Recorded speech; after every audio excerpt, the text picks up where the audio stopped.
Good morning बच्चों।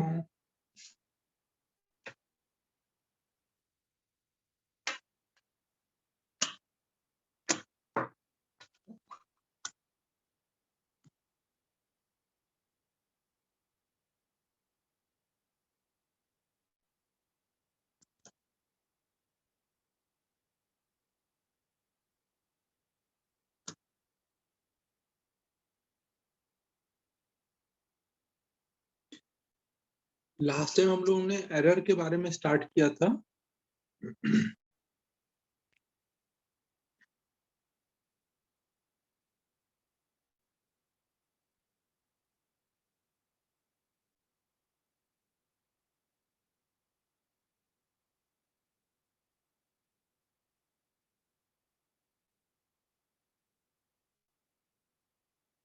Exercise 2 के doubt कौन से चैप्टर के?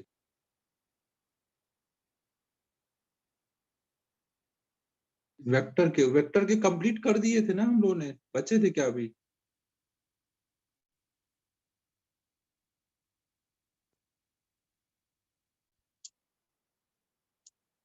अच्छा अच्छा, ओके, ठीक है, देखता हूँ करना। नहीं तो लगेगा तो अगर बचे होंगे तो एक क्लास ही लगा लेते हैं ना, डाउट क्लास एक्सरसाइज 2 का।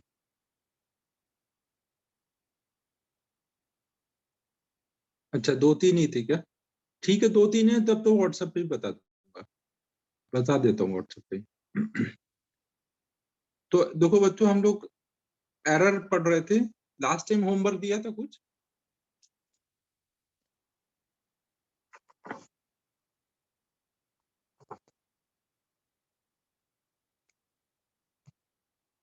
तो पहले उसमें डाउट डिस्कस कर लेते हैं, फिर आगे बढ़ते हैं।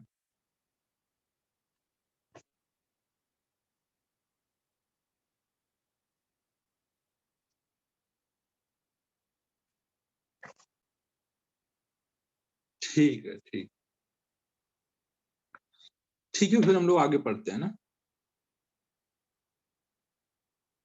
तो देखो, आगे पढ़ने में एक तो जैसे लास्ट टाइम तुम लोगों ने एक डाउट पूछा था तो वहां पे कंफ्यूजन क्रिएट हो गई थी। एक डाउट था ये अपना एक्सरसाइज 1 का 25 question number. Exercise 1 question number 25।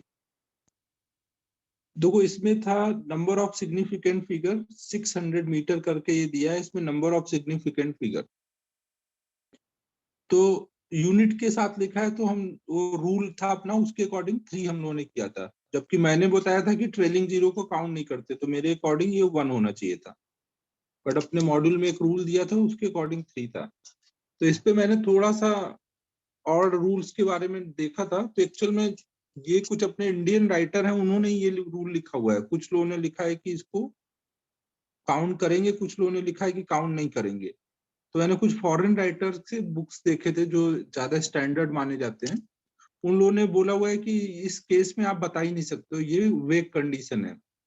जब तक डेसिमल नहीं लगा रहेगा तब तक जीरो के बारे में आप कुछ बोल नहीं पाओगे, ये जीरो सिग्निफिकेंट है या नहीं। तो यहाँ पे रूल में थोड़ा सा आपको चेंज कर लेना है। यहाँ पे आप ये बोलोगे कि कैन नॉट से।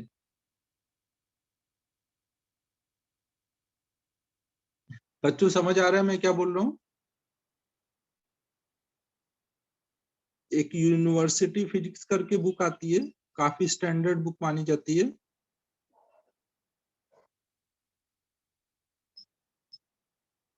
उसमें इसके बारे में बताया हुआ है ना कि अगर जीरो जैसे आ जाए बिना डेसिमल के, ट्रेलिंग जीरो, तो आप उसमें जीरो के बारे में कुछ बोल नहीं पाओगे जब तक डेसिमल नहीं लगा रहेगा। अगर डेसिमल लगा हुआ है तो आप बोल सकते हो कि डेसिमल के बाद ये सब सिग्निफिकेंट है, सिग्निफिकेंट के बीच में जीरो है तो ये भी सिग्निफिकेंट है।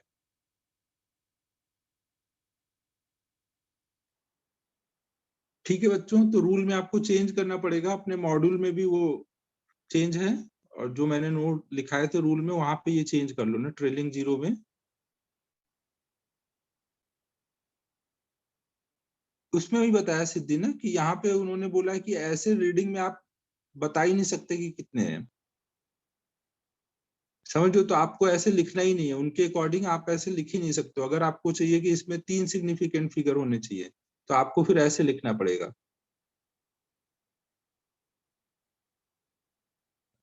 क्योंकि आपको तो पता है ना कि 3 सिग्निफिकेंट फिगर है, तो आप फिर उसके अकॉर्डिंग ही लिखो, रूल के अकॉर्डिंग, कि उसमें 3 आप रीड कर पाओ।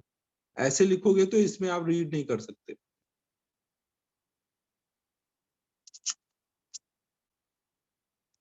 ठीक है बच्चों, तो ये एक रूल में करेक्शन करना पड़ेगा ना।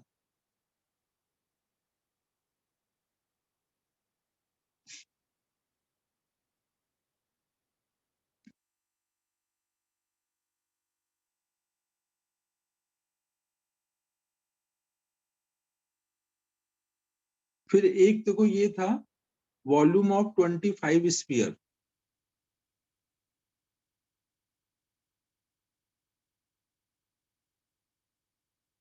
तो देखो ये वॉल्यूम ऑफ 25 स्फीयर में क्या चक्कर पड़ रहा है कि जैसे आपने एक स्फीयर का वॉल्यूम मेजर करके निकाला तो वो आया 1.76 सेंटीमीटर क्यूब। तो इसका मतलब जिस इंस्ट्रूमेंट से मेजर किया वो डेसिमल के 2 डिजिट तक मेजर कर ले रहा है। समझो, तो अगर मैं एक और स्फीयर का वॉल्यूम निकालूंगा तो वो भी 1.76 सेंटीमीटर क्यूब आएगा। तो हर एक में डेसिमल के 2 डिजिट तक मेजर हुआ है। तो जब मैं इन दोनों को कंबाइन करूंगा तो उसमें भी तो डेसिमल के 2 डिजिट तक ही चीजें मेजर होंगी ना। अगर एक स्पीयर में इतना करेक्शन है तो 2 स्पीयर में भी उतने ही वॉल्यूम में करेक्शन होगा। तो मैं कितने भी अगर आइडेंटिकल बॉडीज के वॉल्यूम निकालूं, अगर रीडिंग आइडेंटिकल है तो डेसिमल के बाद में कितने डिजिट है वही लेके चलना पड़ेगा। वहां मल्टीप्लीकेशन वाला कॉन्सेप्ट नहीं चलेगा, क्योंकि आप खुद सोचो कि अगर एक के वॉल्यूम में 2 डिजिट तक करेक्शन सब सही है, तो अब कितने भी निकालो सब में डेसिमल के 2 डिजिट तक उसी इंस्ट्रूमेंट से सब मेजर हुए हैं ना, तो टोटल वॉल्यूम भी वहां तक करेक्ट होगा। अगर से आइडेंटिकल सब कुछ है तो डेसिमल के 2 डिजिट तक, मतलब यहाँ मल्टीप्लीकेशन ना करके एडिशन यूज करेंगे, एक तरह से ऐसे बोल सकते हो। अगर आइडेंटिकल बॉडीज कई सारे हैं और उनका कंबाइंड रीडिंग निकालना है तो आप वहां पे एडिशन यूज करोगे। नहीं, मल्टीप्लीकेशन की प्रोपोगेशन से नहीं कर सकते समरन, एडिशन से यूज करना पड़ेगा। अगर 2 होते तो आप ऐड करते ना, वैसे 25 का आपको ऐड करना है। आप पहले मल्टीप्लाई करके रीडिंग निकाल लो, फिर डेसिमल के बाद कितने उस हिसाब से आंसर बता दो।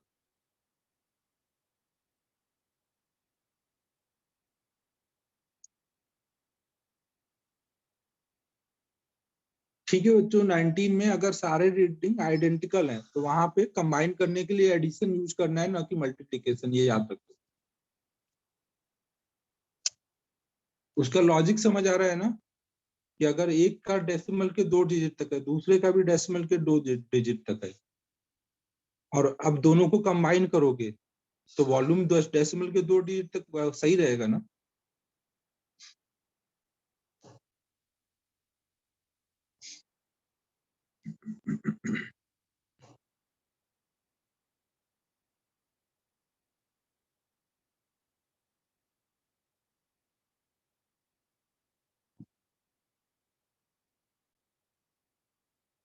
सुबोध, आप ऐसे चेंज नहीं कर सकते ना। सिग्निफिकेंट फिगर वाले क्वेश्चन में जो रीडिंग जैसे लिखी है आपको वैसे ही लिख के सॉल्व करो। सिग्निफिकेंट फिगर का ध्यान रखना है ना। और यहाँ पर आइडेंटिकल रीडिंग्स में ऐड करके निकालना है, बस मैं ये बोल रहा हूँ ना। ठीक है बच्चों, जब भी आइडेंटिकल रीडिंग्स है और सबको पूछा जाए कई सारे लोगों का बताओ तो आप ऐड करके बताओगे, मल्टीप्लाई करके नहीं बताओगे। ये पॉइंट चाहे तो अपने रूल में ऐड कर लो, क्योंकि बाद में भूल जाओगे। रूल में ऐड कर लो ये वाला point. If if there are so many reading और हमें उसके कई नंबर का रीडिंग निकालना है तो ऐड करके हम लोग निकालेंगे। बस वो वाला की निकाल के दो। उसमें डेसिमल के 2 डिजिट तक आंसर दिया है, कहाँ गया वो क्वेश्चन, तो इसलिए वो होगा। डेसिमल के 2 डिजिट तक है ना डी ऑप्शन में।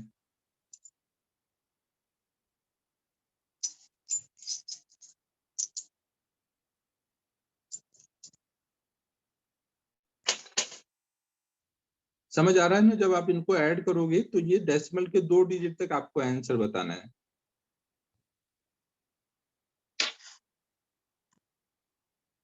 तो आप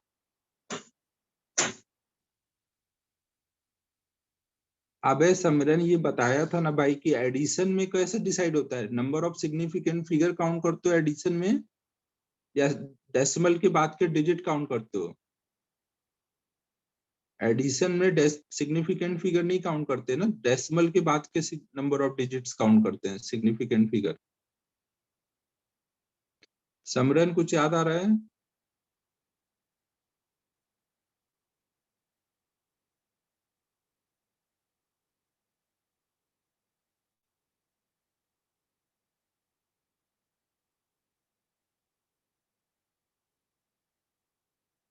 ठीक है बच्चों, यहाँ तक क्लियर है कि जब भी आइडेंटिकल रीडिंग्स होंगे और कई सारे लोगों का पूछा जाएगा तो मल्टीप्लाई ना करके एडिशन लगाना है, सीधे सीधे आप बस ये याद रखो ना, ये रूल है, आप ऐसे याद रखो, रूल में लिख लो ये।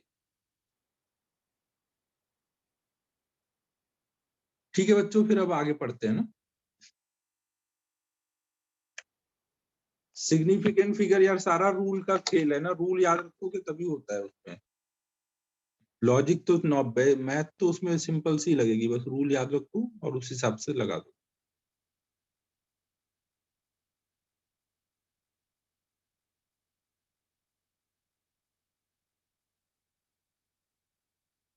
हाँ देखो 21 में तो मैंने ये लास्ट में बताया था कि एक्यूरेसी और प्रिसीजन दोनों अलग अलग है। अब देखो यहाँ 21 में आपको एक्चुअल ट्रू रीडिंग पता ही नहीं है, सारी रीडिंग सेम टाइप की दी हुई है।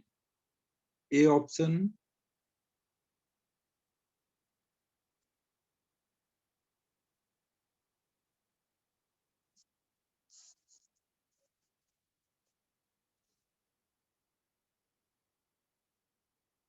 एक्चुअल में इस क्वेश्चन में पूछना चाहिए ज्यादा प्रिसाइज रीडिंग कौन सी है, क्योंकि इसमें आपको पता नहीं कि ट्रू वैल्यू कौन सी है, बट ये देख के समझ आ रहा है कि ट्रू वैल्यू भी क्या होगी, 5 ही होगी, क्योंकि सारे का ऑप्शन 5 है, तो इसका मतलब ट्रू वैल्यू 5 होगी। तो 5 के ज्यादा क्लोज कौन होगा, जो डेसिमल के ज्यादा डिजिट तक, ज्यादा सिग्निफिकेंट फिगर तक जो मेजर कर रहा है और वो 0 बता रहा है। सिग्निफिकेंट फिगर काउंट करना है एक तरह से, सीधे आप बोलो। इसमें सिग्निफिकेंट फिगर कितने हैं? एक, इसमें 3, इसमें 4, सॉरी ये तो 50 हो गया ना, सब रीडिंग 5 mm है और ये 50 mm है, तो ये तो होगा ही नहीं। 3 रीडिंग अगर 5 आई है, 3 बार आपने एक्सपेरिमेंट किया तो 5 आए, मतलब ट्रू वैल्यू 5 के ही क्लोज होगा। यहाँ पे सिग्निफिकेंट फिगर है 2 ना, तो एक्चुअल रीडिंग देख के समझ आ रहा है कि 5 है, और ये 5 के 2 डिजिट तक मेजर करके बता रहा है कि आंसर आपका 5 ही है, तो आप इसी को बोलोगे कि ये ज्यादा ट्रू है, ज्यादा एक्यूरेट है। जब ऐसे रीडिंग आइडेंटिकल दे देना तो बस आप प्रिसीजन देख लो ना, प्रिसीजन जो ज्यादा होगा वही ज्यादा एक्यूरेट होगा, क्योंकि सब वैल्यू तो सेम ही है, सेम वैल्यू में जो ज्यादा प्रिसाइज होगा वो ज्यादा एक्यूरेट होगा। ऑप्शन सी है क्या?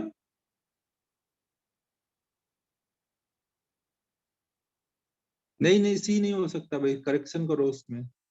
सी हो ही नहीं सकता ना, आपको ट्रू वैल्यू बताया ही नहीं है, ट्रू वैल्यू बताया नहीं हो, ज्यादातर रीडिंग आपको 5 दी है, तो आप 5 ही को। नहीं नहीं, एक मिनट रुको, बी और डी में से ही हो सकता है ना, तो बी ही होगा, 5 mm ही हो सकता है।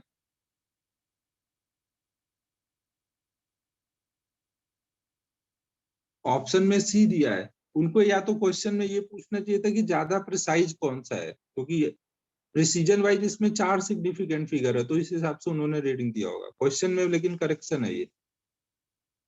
या तो आप ये काम करो, जहां एक्यूरेट पूछा वहां प्रिसीजन कर दो और आंसर वही सेम रहने दो, एक्यूरेसी की जगह प्रिसीजन कर दो। Which of the following measurement is most precise, और सिग्निफिकेंट फिगर 4 है तो उसको रहने दो। ठीक है बच्चों, क्वेश्चन में बस एक्यूरेट की जगह प्रिसीजन कर दो ना, मोस्ट प्रिसाइज कर दो एक्यूरेट को।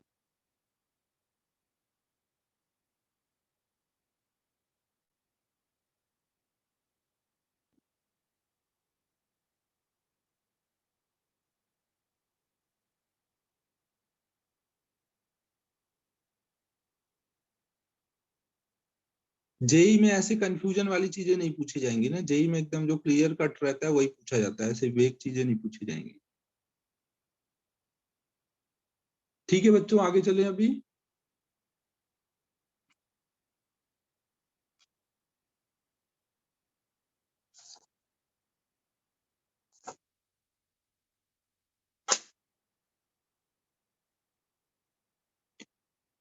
तो अब हम लोग नेक्स्ट देख रहे हैं एरर के बारे में।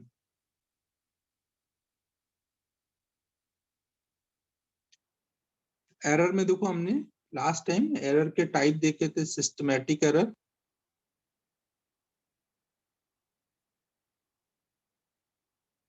सानिध्य लास्ट क्लास का वीडियो तो उस पे अपलोड कर दिया है ना, अपलोड हुआ होगा वीडियो यूट्यूब पे।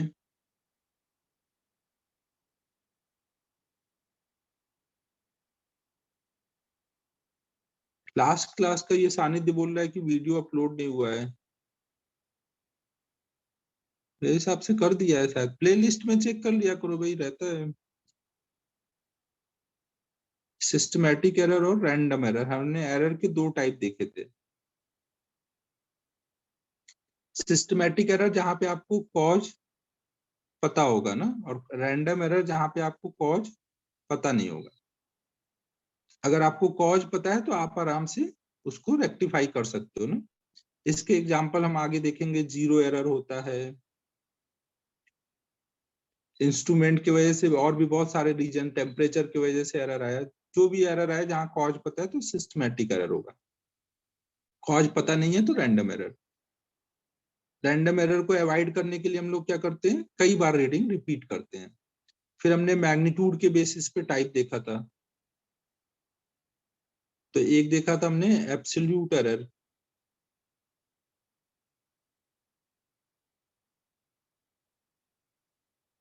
सितंबर में होगी तेजस,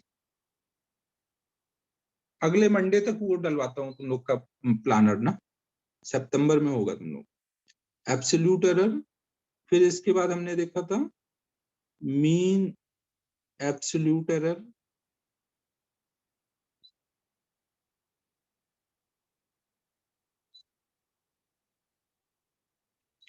फिर रिलेटिव एरर देखा था,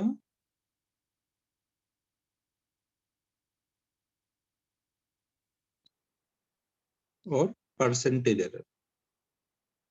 रिलेटिव एरर में 100 मल्टीप्लाई कर दे रहे थे तो परसेंटेज एरर आया। तो हमने एरर के बारे में देखा था, फिर एरर का प्रोपोगेशन देख रहे थे।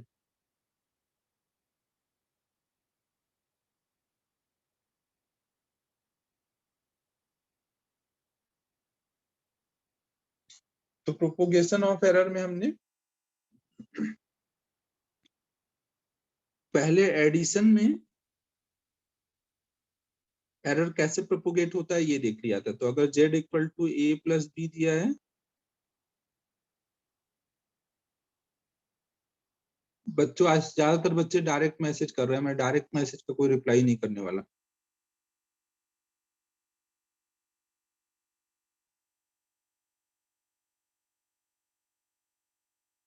क्रिस अभी देखता हूँ, 1 मिनट थोड़ा पढ़ाने दो, अभी फिर देखता हूँ डाउट। तो देखो यहाँ पे अगर a में डेल्टा a का एरर है, b में डेल्टा b का एरर है, तो z में जो एरर आएगा वो delta a plus delta b। Error हमेशा हम मैक्सिमम करके बताते हैं। फिर दूसरा हमने सब्ट्रैक्शन देखा था, उसमें हमने देखा कि अगर z equal to a minus B है, a में डेल्टा a का एरर है, b में डेल्टा b का एरर है, तो z में जो एरर आएगा वो भी कितना होगा, delta a plus delta b। Error हमेशा ऐड हो जाता है, यहां तक हमने किया था। अब हम लोग नेक्स्ट देख रहे हैं मल्टीप्लिकेशन में एरर कैसे प्रोपोगेट होगा।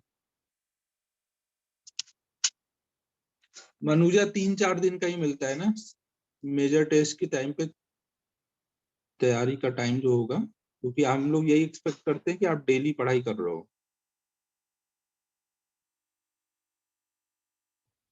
तो अब हम लोग मल्टीप्लिकेशन में एरर कैसे प्रोपोगेट होगा वो देख रहे हैं। तो अगर मान लो z equal to a into B है ना, और a में डेल्टा a का एरर है, b में डेल्टा b का एरर है, तो जब हम a और b को एरर के साथ डालेंगे तो z में हम बोलेंगे कि जेड में डेल्टा जेड का एरर है और डेल्टा जेड की वैल्यू निकालनी है। सबको एरर के साथ लिख देते हैं।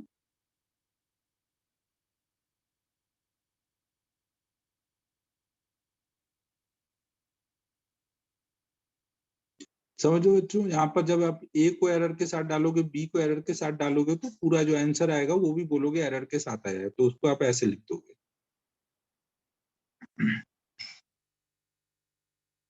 तो अब ये क्या हो जाएगा, इसको अगर हम लोग सॉल्व करें तो ए को हम पहले बी में मल्टीप्लाई करेंगे, plus minus a into delta B, और डेल्टा ए को फिर मल्टीप्लाई करेंगे दोनों में। यहाँ पे ये बताओ कि delta A plus plus minus delta A into plus minus delta B, क्या यहाँ पे केवल प्लस आएगा या प्लस माइनस दोनों आएगा?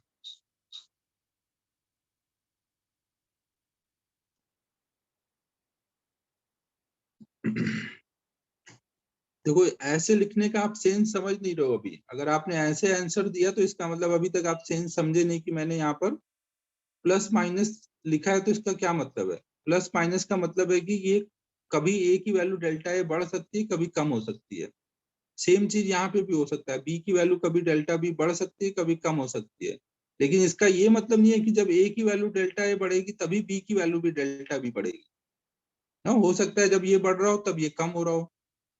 चारों पॉसिबिलिटी होंगे, जब ये कम हो रहा हो तब ये बढ़ रहा हो, या दोनों बढ़ रहे हो या दोनों कम हो रहे हो, चारों पॉसिबिलिटी होंगे। तो इसका मतलब हो सकता है जब ये प्लस हो तब यहाँ माइनस आया हो, तो इसलिए आप चारों पॉसिबिलिटी के अकॉर्डिंग आंसर लिखोगे कि प्लस भी आ सकता है, माइनस भी आ सकता है।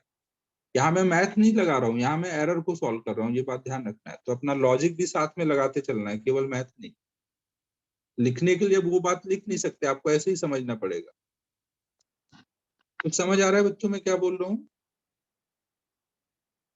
ए एक अलग एक्सपेरिमेंट से निकालोगे, बी एक अलग एक्सपेरिमेंट से निकालोगे, तो ए का जब एरर ज्यादा आएगा उसी टाइम बी का भी ज्यादा आएगा। ये तो कोई सेंस ही नहीं है ना, दो अलग अलग एक्सपेरिमेंट का रिजल्ट एक साथ बढ़ेगा या एक साथ कम होगा, ये तो नहीं बोल सकते ना। समझ आ रहा है बच्चों? अब देखो यहाँ पर ए इंटू बी बराबर होता है जेड के ना। ए इंटू बी जो है वो बराबर है जेड के, तो ए इंटू बी को आप जेड से कैंसिल कर सकते हो, इधर z plus minus delta z लिखा है, तो ए इंटू बी जेड से कैंसिल हो जाएगा।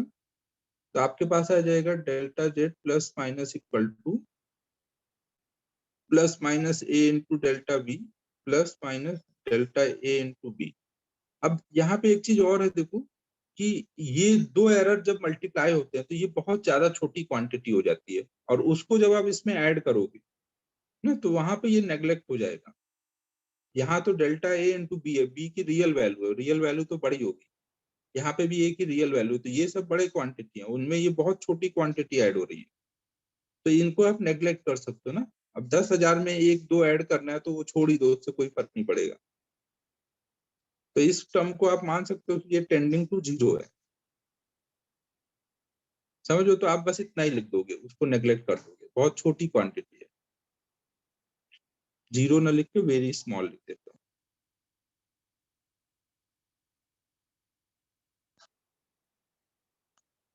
तो यहाँ पे मैंने इसको अप्रोक्सीमेशन यूज कर दिया। आप ये ध्यान रखना, आप जो भी रिजल्ट आएगा वो अप्रोक्सीमेट रिजल्ट होगा। अब अगर मैं दोनों साइड में ए बी से डिवाइड कर दूं, अगर मैं दोनों साइड में ए बी से डिवाइड कर दूं, ए बी से मतलब जेड से डिवाइड कर दूं, तो ये क्या हो जाएगा, ए बी मतलब जेड ना। समीकरण वहां dx इंटू dy है, दो चीजें हैं, दोनों का मल्टीप्लीकेशन है। तो यहाँ आ जाएगा del plus minus delta Z by Z equal to a से ए कट जाएगा, बी से बी कट जाएगा, तो यहाँ आ जाएगा plus minus delta B by b plus minus delta A by a. मतलब आप ऐसे बोल सकते हो कि जो मैक्सिमम एरर आएगा वो यहाँ पे उनका रिलेटिव एरर ऐड हो रहा है। यहाँ पे भी अब क्या होंगे, चार पॉसिबिलिटी हैं कि कभी इसका प्लस हो तो इसका माइनस हो, या दोनों के प्लस हो दोनों के माइनस हो। तो आप कौन सा वाला एरर बताओगे जब मैक्सिमम होगा, मैक्सिमम मतलब जब ऐड हो रहा होगा। समझो ना, जब मैक्सिमम मतलब जब ऐड हो रहा होगा। तो इसका मतलब मल्टीप्लीकेशन के टाइम में क्या होता है, रिलेटिव एरर ऐड हो जाते हैं। ठीक है बच्चों, आपको अब ये याद रखना है कि मैक्सिमम के टाइम पे उनके रिलेटिव एरर ऐड हो जाएंगे। और अगर हम इसमें दोनों साइड में 100 मल्टीप्लाई कर दें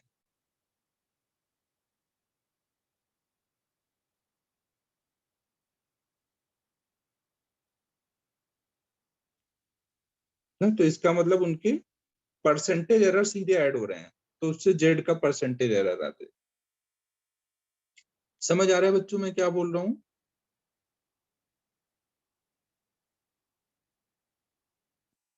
अगर आपको जैसे ऐसे बोला जाए कि जेड इक्वल टू है ए इंटू बी, ए में 1% का एरर है, बी में 2% का एरर है, तो जेड में कितने परसेंट का एरर होगा, परसेंटेज एरर हमें निकालना है। तो आप सीधे क्या कर दोगे, परसेंटेज एरर ऐड कर दोगे ना, तो आप बोलोगे जेड में कितने परसेंट का एरर होगा, 3% का। मल्टीप्लीकेशन के टाइम पर परसेंटेज एरर सीधे ऐड हो जाते हैं ना, रिलेटिव एरर और परसेंटेज एरर सीधे ऐड होते हैं। नोट कर लो इसको।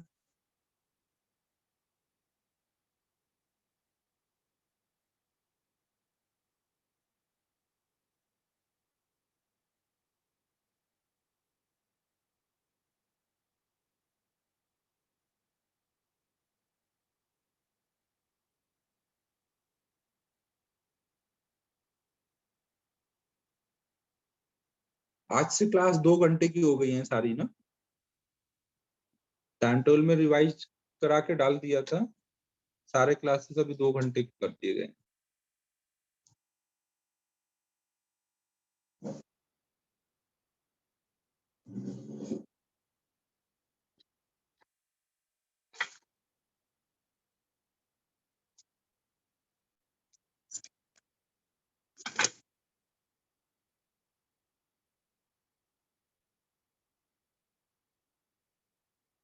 तो देखो ये मैंने 2 के लिए निकाला है, लेकिन 2 से ज्यादा आ जाए तो भी यही होता है। अगर मान लो जेड इक्वल टू होता है ए इंटू बी इंटू सी, ए में 1% का एरर है, बी में 1% का एरर है, सी में 2% का एरर है, तो जेड में कितने परसेंट का एरर होगा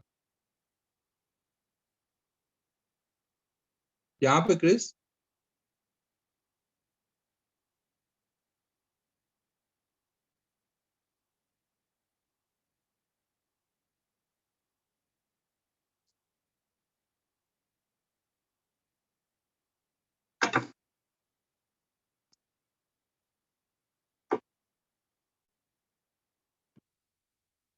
जल्दी लिखो भाई।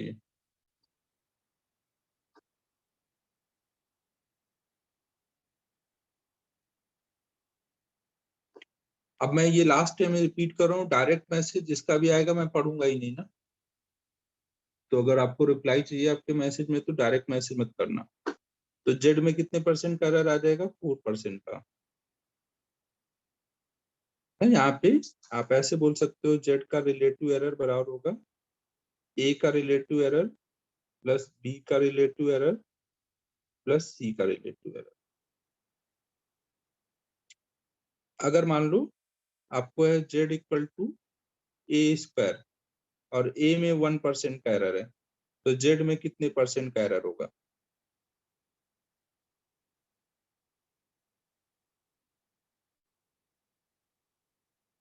2% का। Very good. आप लिख सकते हो जेड इक्वल टू, अगर ए स्क्वायर है तो इसका मतलब क्या है, Z equal to a into a है, यहाँ पे बी की वैल्यू भी ए है ना, ए स्क्वायर मतलब ए इंटू ए, तो यहाँ पे क्या बोलोगे, delta Z by Z equal to delta A by A plus delta A by A, B की जगह भी ए है।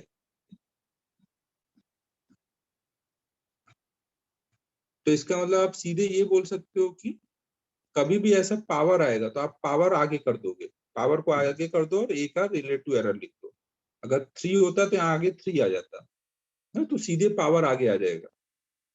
आप बोल सकते हो यहाँ पर इस पार्ट में 1% का एरर है तो इसमें डबल हो गया ना, तो जेड में हमारा 2% का एरर आएगा। समझ आ रहा है बच्चों? डबल हो गया है ना, तो अगर ए में जितना भी एरर होगा उसका डबल जेड में एरर आएगा।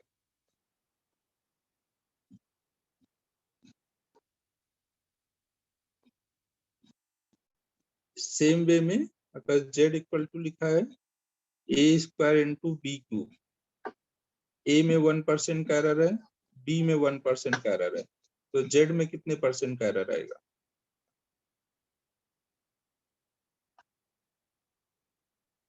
हाँ 5% का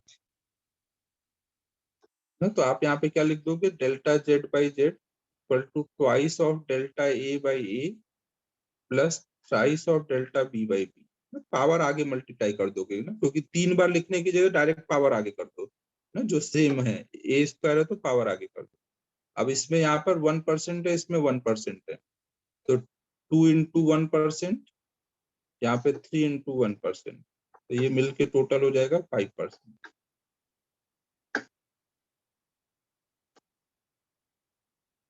ठीक है बच्चों, समझ आ रहा है? पावर को आप आगे डायरेक्ट आगे ऐसे लेके आ सकते हो।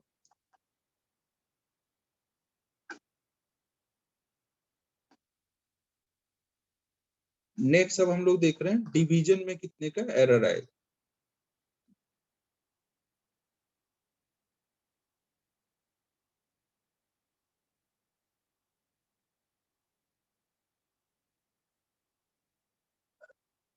मेजर टेस्ट में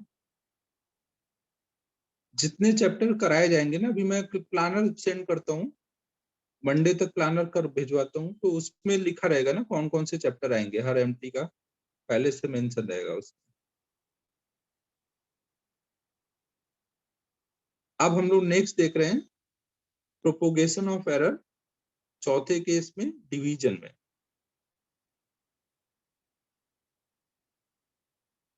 जैसे मान लो आपको लिखा है z equal to A by B. हाँ आज तो सीधे ही टावर के नीचे ही बैठ गए यार की यूनिट एंड डायमेंशन, तो ये च्युइंगम बन गई है, खिसता ही जा रहा है, खत्म ही नहीं हो रहा है। इस चक्कर में टाइम नहीं वेस्ट करना है एकदम। तो देखो z इक्वल टू क्या है, a बाई बी। तो अगर a में एरर है, b में एरर है, तो z में भी एरर आएगा। तो हम यहाँ पे ऐसे लिखेंगे, जब हमने a को एरर के साथ लिखा, b को एरर के साथ लिखा, तो z भी एरर के साथ आ जाएगा। हाँ सही बात है तू। अब अगर देखो हम ऊपर नीचे से इस साइड से z को कॉमन कर दें, तो z को कॉमन कर देंगे तो ये आ जाएगा 1 plus minus z equal to, इधर से a कॉमन कर दो तो 1 plus minus delta A by a, और इधर से b कॉमन कर दो तो 1 plus minus delta B by b. तो आप देखो a बाई बी को आप क्या लिख सकते हो, a बाई बी आपका क्या होता है, z होता है ना। तो यहाँ पे z है, यहाँ पे भी z है, तो ये कट जाएगा। तो यहाँ पे बोल सकते हो कि z जो है a बाई बी से कट गया। तो अब आपका क्या आ गया है, 1 plus minus delta Z by Z equal to, यहाँ पे 1 है ना, 1 plus minus delta A by a into 1 plus minus delta B by B power में माइनस। ठीक है बच्चों। अब देखो एक चीज मैंने आपको ये बताई थी कि 1 प्लस 0.02 के पावर में मान लो 3 है, इसको सॉल्व करना है। तो इसको सॉल्व करने का एक अप्रोक्सीमेट तरीका बताया था, वो याद है क्या होता है, 1 प्लस एक्स के पावर एन अगर लिखा है, 1 प्लस एक्स के पावर एन, एक्स अगर बहुत छोटा है तो जरूरी नहीं है कि आप इन दोनों को ऐड करो फिर उसका क्यूब निकालो, आप सीधे यहाँ क्या कर सकते हो, पावर को आप इधर मल्टीप्लाई कर सकते हो, 3 को डायरेक्ट इसमें मल्टीप्लाई करके आप ऐसे लिख सकते हो। आप ये करके देखो, इनको ऐड करो और उसका क्यूब निकालो, तो वो लगभग इतना ही आ रहा होगा। ये आपको मैथ में एक चैप्टर पढ़ाया जाएगा, ऐसे अप्रोक्सीमेट करके जल्दी सॉल्व करने के लिए एक मैथ में चैप्टर आएगा, बायनोमियल बायनोमियल थ्योरम करके। ठीक है, तो नहीं बताया तो अभी बता दिया। तो ये बायनोमियल बायनोमियल, पता नहीं यार स्पेलिंग लग रहा है गड़बड़ लिखा है मैंने। बायनोमियल थ्योरम में देखो क्या होता है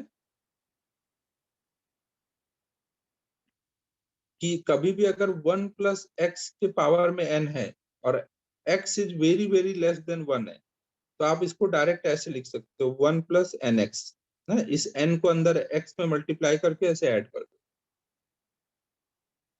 तो इससे वही रिजल्ट आ जाएगा जो आप x प्लस 1 करते जैसे यहाँ किया है और फिर क्यूब करके निकालो।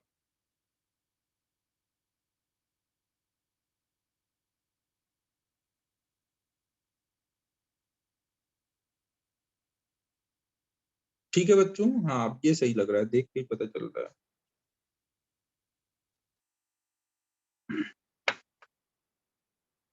समझ आ रहा है बच्चों, कभी भी 1 प्लस एक्स के पावर n होगा और x अगर 1 से बहुत छोटा है तो आप डायरेक्ट जल्दी कैलकुलेट करने के लिए ऐसे कर सकते हो। अगर किसी को डाउट है तो आप इसको ऐड करो फिर प्रूव करके देखो आ रहा है कि नहीं। ठीक है,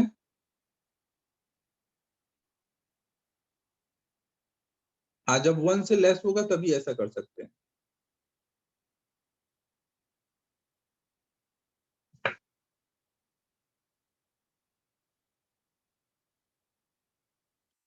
तो अब देखो यहाँ पर जो एरर होगा, जैसे बी में एरर है वो बहुत छोटा होगा और उसको आप बी से डिवाइड कर दोगे तो वो तो बहुत ज्यादा छोटा हो जाएगा ना।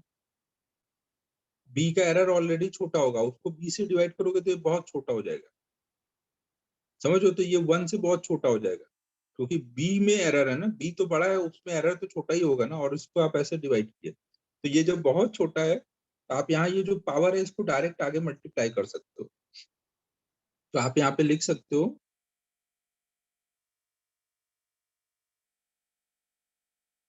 अरे जब सब जीरो जीरो है तो नेग्लेक्ट ही कर दोगे ना, अभी सिग्निफिकेंट फिगर की बात नहीं हो रही, अभी कैलकुलेशन की बात हो रही है ना।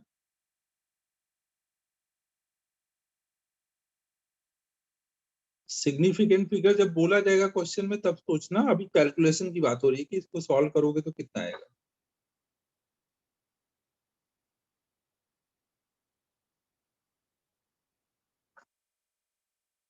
तो ये मैंने पावर में जो -1 था, इस -1 को आगे मल्टीप्लाई किया तो -1 जब प्लस में मल्टीप्लाई हुआ तो माइनस हो गया और माइनस में हुआ तो प्लस हो गया।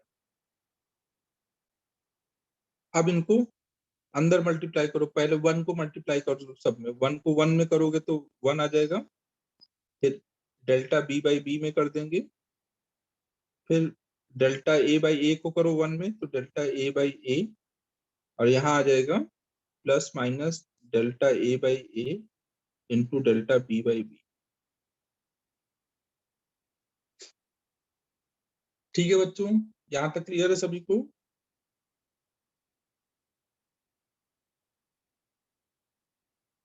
अब देखो यहाँ पर,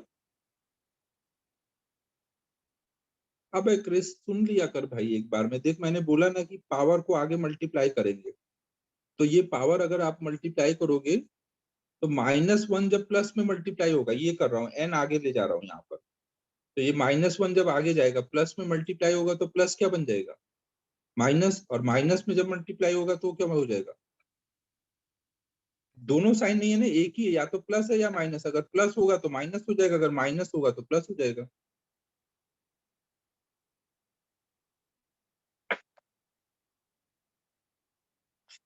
ठीक है सिद्धि क्रिस, समझ आया तुम लोगों को।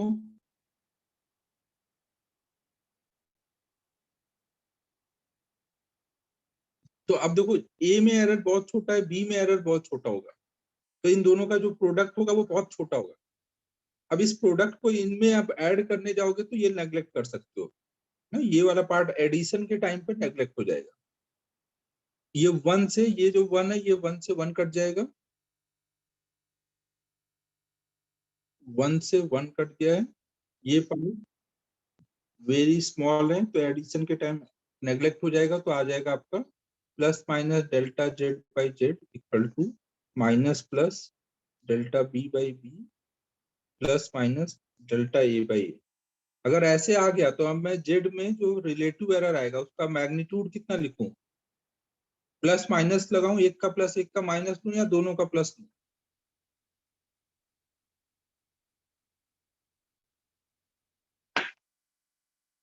जेड में के रिलेटिव एरर का मैग्नीट्यूड लिखना है तो क्या लिखना चाहिए, और ये हमेशा ध्यान रखना कि अगर यहाँ पे माइनस लगा है यहाँ पे प्लस लगा है तो इसका सेंस क्या है। सेंस ये है कि ये अलग एक्सपेरिमेंटली निकाल रहा हो, ये अलग, तो हो सकता है जो भी एरर है वो कभी ज्यादा भी हो सकता है कम भी हो सकता है। और एरर अब हमेशा मैक्सिमम पॉसिबल एरर बताते हो, कहीं पे भी रीडिंग में मैक्सिमम पॉसिबल एरर। तो इसको अगर देख के आपको क्या समझ आ रहा है कि मैक्सिमम पॉसिबल एरर कितना हो सकता है।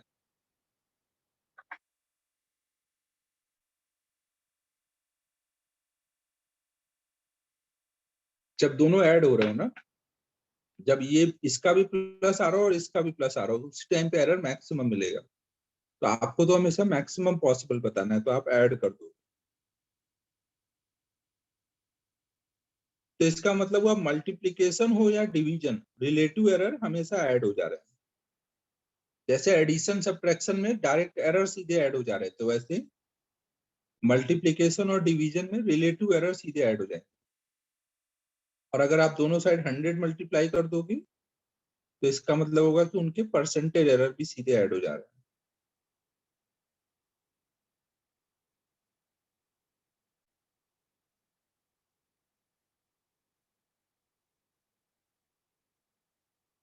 ठीक है बच्चों।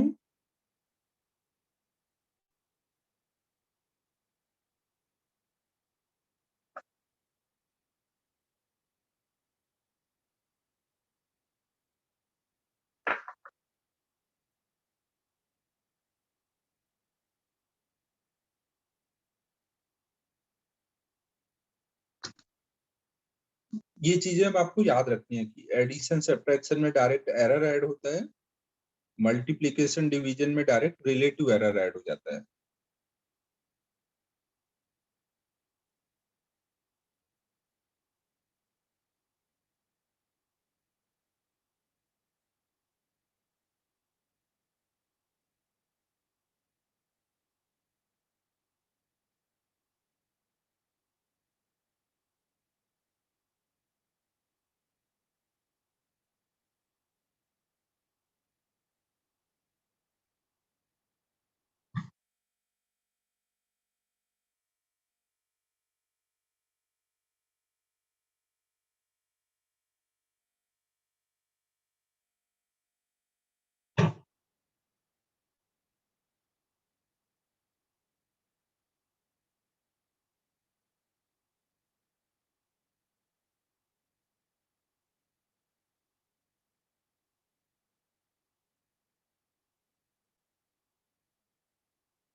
तो अब देखो इसका मतलब बच्चों ये हुआ कि अगर आपको बोला जाए कि z इक्वल टू है a square b cube upon c के पावर 4,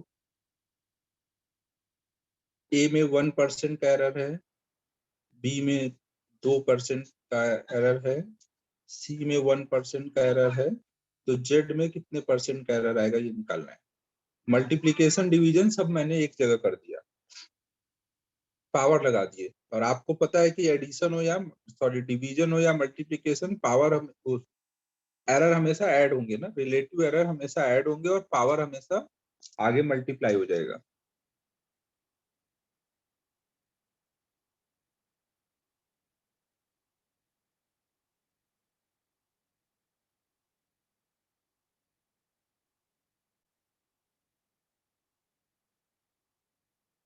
ये ऐसे हो जाएगा, तो डेल्टा जेड बाई जेड क्या आएगा, 2 delta a by a plus 3 delta b by b।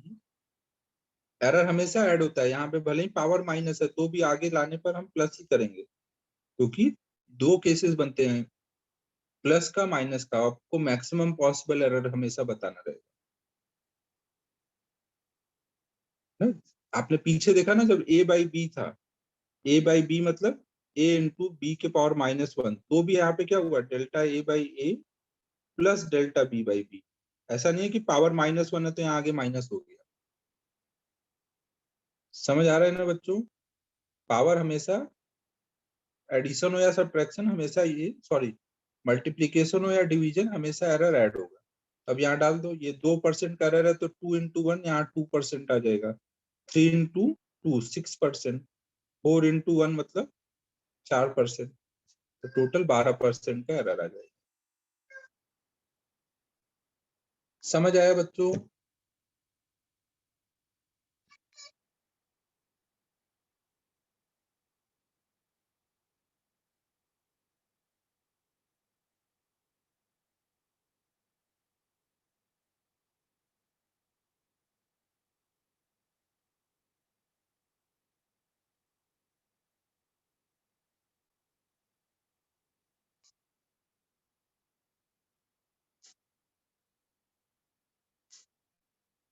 और ये जो भी रिजल्ट हम लोग लगा रहे हैं, क्या ये एकदम एक्यूरेट रिजल्ट है या इसमें अप्रोक्सीमेशन हुआ है?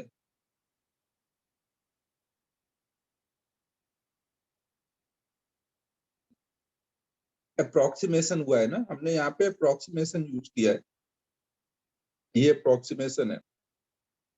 तो अगर कभी ये ए में एरर जो है बी में एरर अगर वो छोटे नहीं है तो फिर ये इन दोनों का प्रोडक्ट भी छोटा नहीं होगा, तो वहां पे ये अप्रोक्सीमेशन वैलिड नहीं होगा। तो एक क्वेश्चन वैसा मैं करा देता हूँ। मान लो आपके पास z equal to A square है और ए में अगर 1% का एरर है, एक second, find percentage error in z if percentage error in a is part 1। अगर ए में 1% का एरर है तो कितना होगा, और ए में अगर 20% का एरर है तो कितना होगा। ए में अगर 1% का एरर है मतलब एरर बहुत छोटा है तो आप डायरेक्ट सॉल्व करोगे, और अगर ज्यादा बड़ा एरर है तो फिर आपको सॉल्विंग डायरेक्ट फॉर्मूले से नहीं होगा ना, अब आपको बेसिक से सॉल्व करना पड़ेगा।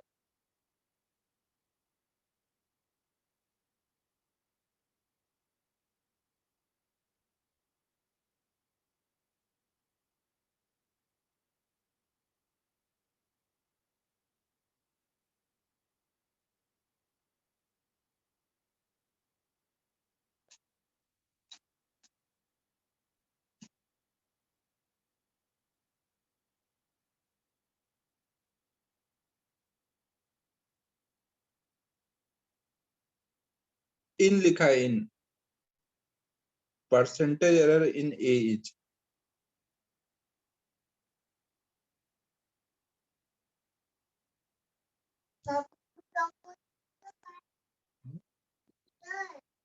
कोई बात,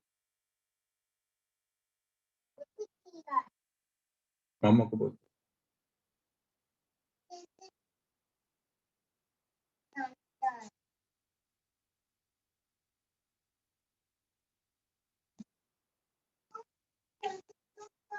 1% जो होगा वो छोटा एरर होगा या बड़ा एरर में काउंट किया जाएगा बच्चों?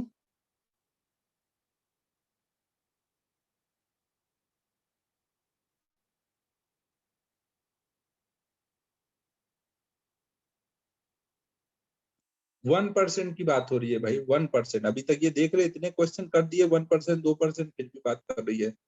1% तो स्मॉल एरर में काउंट होगा ना, 20% ये बड़ा एरर है, 1% तो छोटा एरर है।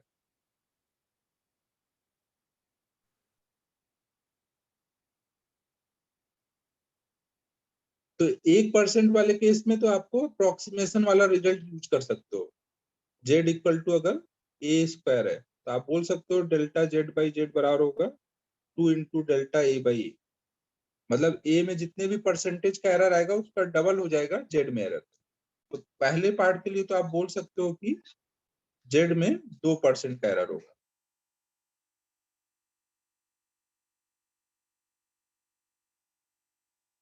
समझ आया बच्चों? पहला पार्ट तो आप डायरेक्ट कर सकते हो, छोटे एरर के लिए जो आपने पढ़ा है वो डायरेक्ट फॉर्मूला लगाओगे, लेकिन 20% एरर बोल दिया गया तो इस ऐसा फॉर्मूला आपने नहीं पढ़ा एरर में, तो ये आपको बेसिक से सॉल्व करना पड़ेगा। बेसिक से कैसे सॉल्व करोगे? आपको दिया है Z equal to A square. अब ए की वैल्यू यहाँ पर 20% चेंज हो रही है, मतलब 20% चेंज होगी मतलब कितना हो चेंज हो जाएगा? ए का 20% मतलब कितना? ए का 20% कैसे निकालोगे बच्चों?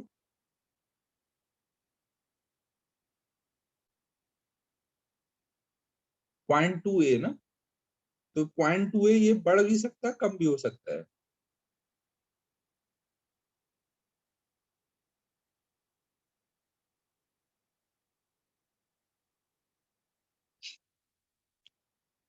तो अब आप सोचोगे कि जब ए की वैल्यू 0.2 ए बढ़ेगी तो जेड कितना बढ़ जाएगा वो निकालना पड़ेगा, और फिर उसमें परसेंटेज एरर देखना पड़ेगा।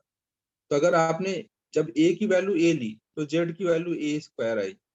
जब आप ए में वैल्यू बढ़ाओगे, 0.2 ए बढ़ा दोगे, तो ये कितना हो जाएगा? 1.2 ए का स्क्वायर मतलब 1.44 ए स्क्वायर। 1.44 को आप कितना लिखोगे? ए स्क्वायर प्लस 0.44 ए स्क्वायर। तो ए स्क्वायर जेड से कैंसिल हो जाएगा, मतलब जेड में कितना इंक्रीमेंट आ रहा है? 0.44 ए स्क्वायर। तो इसका मतलब परसेंटेज एरर कितना बोलोगे इस बार? परसेंटेज एरर इन जेड अगर पूछा जाए तो आप क्या बोलोगे? Delta Z by Z into 100। समझ आ रहा है? तो डेल्टा जेड मतलब 0.44 ए स्क्वायर डिवाइडेड बाई जेड कितना है? ए स्क्वायर है ना, मतलब 44% का एरर आ रहा है। जबकि आप फॉर्मूले से जाते तो आप बोलते 20% का, डबल कर देते, केवल सॉरी 40% का। 20 का डबल 40 बताते, जबकि एक्चुअल में 40 और 44 दोनों अलग अलग चीजें है ना। तो जब बड़ा एरर होगा तो ये डिफरेंस जो होगा बड़ा हो जाता है। 40 और 44 में डिफरेंस बड़ा हो गया है। छोटे एरर में 1 का जब आप डबल करके बताओगे तो वो पूरा सॉल्व भी करोगे तो भी लगभग उतना ही आता है। कुछ समझ आया बच्चों में क्या बोल रहा हूँ? 1% 2% एरर के लिए आप डायरेक्ट फॉर्मूला लगा सकते हो, बड़े एरर के लिए आप ऐसे सॉल्व करके निकालोगे। डेल्टा जेड की वैल्यू फिर delta Z by Z into 100 करोगे।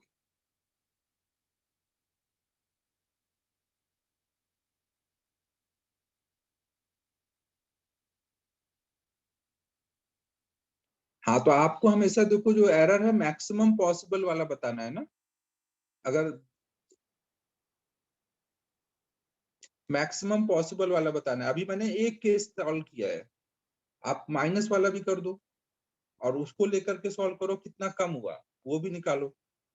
दोनों में जो मैक्सिमम पॉसिबल होगा, अगर 44% ही ज्यादा आ रहा है तो वही बताओ। एरर हमेशा मैक्सिमम पॉसिबल बताते हैं।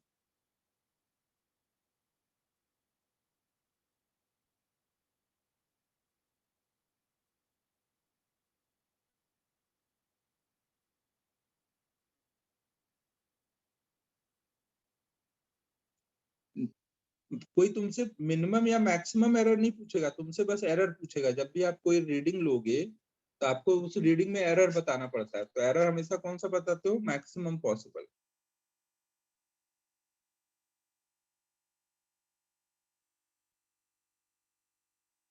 मिनिमम पॉसिबल एरर पूछने का क्या सेंस है? हो सकता है तुमने कोई रीडिंग में एरर किया ही नहीं, 0% मिनिमम पॉसिबल एरर है। एरर हमेशा मैक्सिमम बताते हैं, मिनिमम का तो जीरो ही है सीधे सीधे।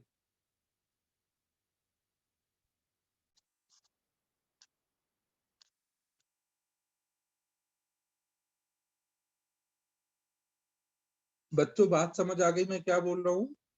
स्मॉल एरर के लिए डायरेक्ट आप फॉर्मूला लगाओगे।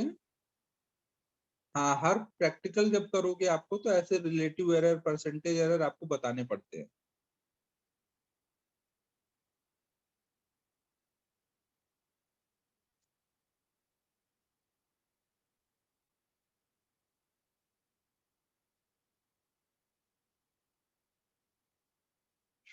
अब देखो, हमने 4 जगह पे देख लिया।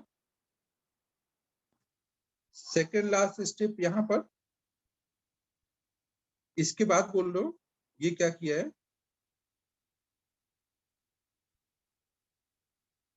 इसके बाद देखो सबने एडवांस मैथमेटिक्स लगाया। 1.44 ए स्क्वायर को आप लिख सकते हो 1 प्लस 0.44 इंटू ए स्क्वायर, 1.44 को ऐसे लिख सकते हो, फिर ए स्क्वायर को अंदर मल्टीप्लाई कर दो।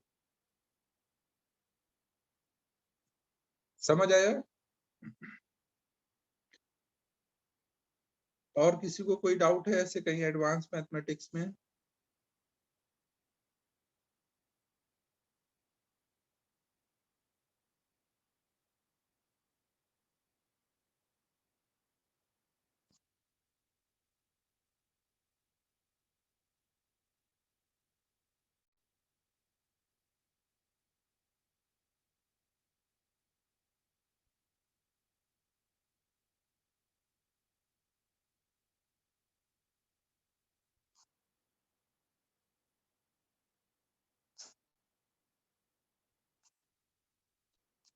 ठीक है, आगे चले बच्चों।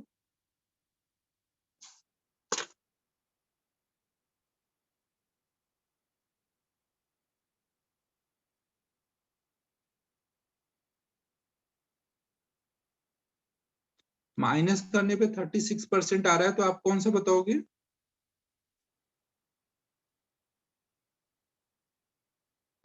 हाँ क्रिस, ये एरर कंप्लीट कर लेने दे, फिर नया टॉपिक शुरू करने से पहले वो वाला देखें।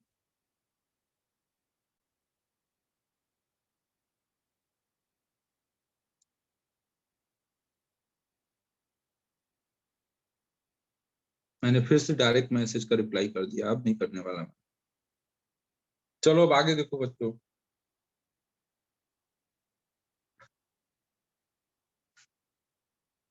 तो अब देखो, मैंने अभी ये बोल दिया कि जो भी आपने रिलेटिव एरर और परसेंटेज एरर के लिए फॉर्मूला देखा कि z इक्वल टू ए के पावर n, b के पावर a के पावर मान लो m है, c के पावर n है, b के पावर n है, c के पावर कुछ p है, तो ये जब आप लिखते हो कि delta z by Z equal to m into delta a by A plus n into delta b by b plus p into delta c by c, ये केवल कब वैलिड है? स्मॉल एरर के लिए वैलिड है। बड़े एरर के लिए आपको सॉल्व करना पड़ेगा। नॉर्मली आपको स्मॉल एरर ही रहता है सॉल्विंग के लिए, तो यही केस आता है। ये कभी कभी आ सकता है, इसलिए मैंने एक बार एक क्वेश्चन करा दिया कि ऐसा भी होता है।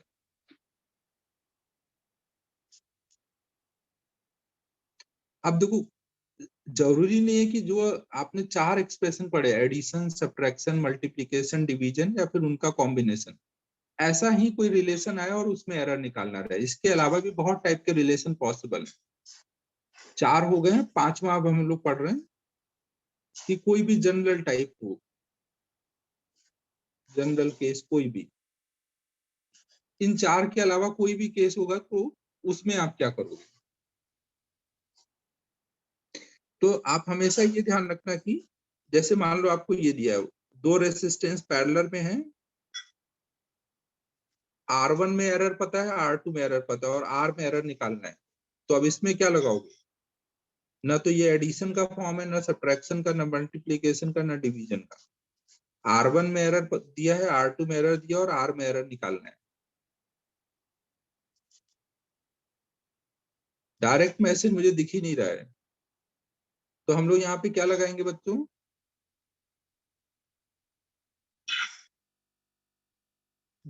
एरर मतलब small change in are. Error मतलब क्या होता है? स्मॉल चेंज होता है, तो उसके लिए आप डिफरेंशिएशन भी यूज कर सकते हो। और डिफरेंशिएशन करने के बाद जहां पे डी आर आएगा उसको बोलोगे वो आर में एरर है, जहां पे डी आर वन आएगा वो आर वन में एरर होगा, और जहां पे डी आर टू आएगा वो आर टू में एरर होगा। तो आप यहाँ पे डिफरेंशिएशन का कॉन्सेप्ट लगाओगे। चार केसेस के अलावा अगर कुछ भी आया तो आप दोनों साइड में डिफरेंशिएट करके ऐसे एरर निकालोगे, और ये सब स्मॉल के लिए ही होगा। डी आर बहुत छोटा है, d r one d r two बहुत छोटा है, तो स्मॉल एरर को आप ऐसे रिलेट कर दो। तो अगर मैं दोनों साइड में मान लो एक्स के रिस्पेक्ट में डिफरेंशिएट कर दूं, तो ये क्या हो जाएगा? D by d x r के power -1 equal to d by d x. जो आपने पीछे पढ़ा है उसके अलावा कुछ भी केस आएगा तो डिफरेंशिएशन ही लगाना पड़ेगा।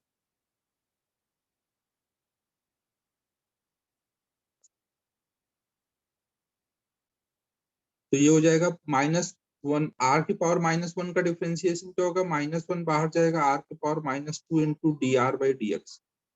लगाया ना, नीचे डी आर और ऊपर डी आर से मल्टीप्लाई किया है, फिर ये सॉल्व हुआ है।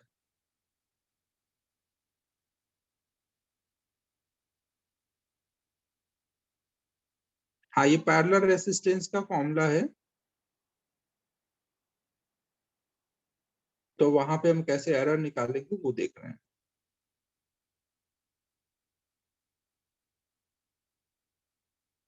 dx दोनों साइड से कट जाएगा, -1 दोनों साइड से कट जाएगा, तो आप यहाँ पे बोलोगे d r by r square equal to d r one by r one का square plus d r two by r two का स्क्वायर।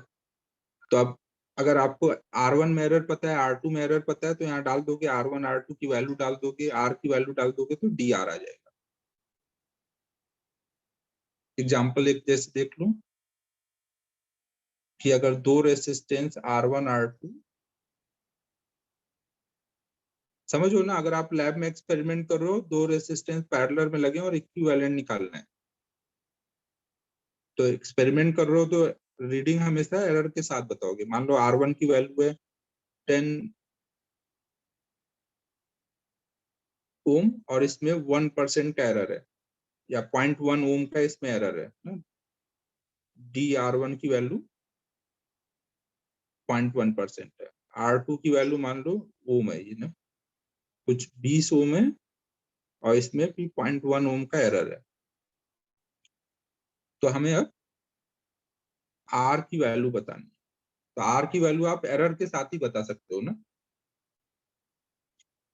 पहले ये पूरा सॉल्व कर देता हूँ, फिर नोट कर लेना। तो आप यहाँ पे कैसे सॉल्व करोगे, आप पहले R निकालोगे। R का फॉर्मूला हम लोग आगे पढ़ लेंगे, अभी बस समझ लो कि ऐसे होता है।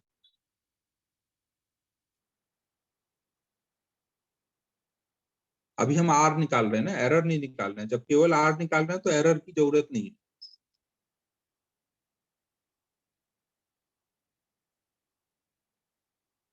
तो हमारा R की वैल्यू आ गई 20/3। ठीक है बच्चों, हमने इक्विवेलेंट R निकाल लिया, लेकिन क्या लैब में अगर आप एक्सपेरिमेंट कर रहे हो तो आप केवल इतना आंसर बताओगे? केवल आप R बता दोगे सॉल्व करके और उसमें एरर नहीं बताओगे तो चलेगा काम आपका? बताओ बच्चों, R1 R2 की वैल्यू आपको पता थी तो केवल R की वैल्यू निकाल के बताओगे तो तुरंत क्या होगा?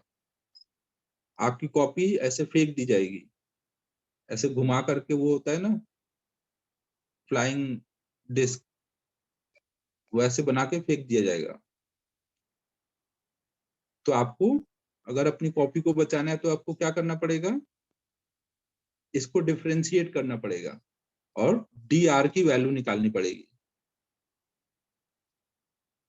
तो डी आर की वैल्यू हमने अभी पीछे डिफरेंशिएट कर दिया है, तो मैं अब डायरेक्ट लिख देता हूँ ना, यहाँ आ जाएगा d r by r square equal to d r one by r one square plus d r two by r two square. D r हमें निकालना है, आर पता है, डी आर वन पता है, डी आर टू पता है, are one पता है, आर टू पता है, केवल एक हमें निकालना क्या है, डी आर। तो बाकी सबकी वैल्यू डाल देते हैं। डी आर अपॉन में 20/3 का square equal to d r one. D r one कितना था, 0.1, नीचे था 10, यहाँ भी 0.1, नीचे था 20। अब हम लोग 20/3 उधर कर देते हैं।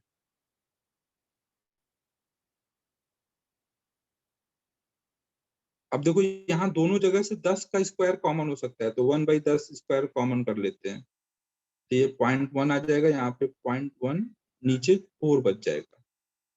थोड़ा एडवांस मैथमेटिक्स लगा दिए बच्चों, देख लो एक बार, कोई दिक्कत तो नहीं है। यहाँ पे आ जाएगा 4/3 और यहाँ आ जाएगा 0.5/4।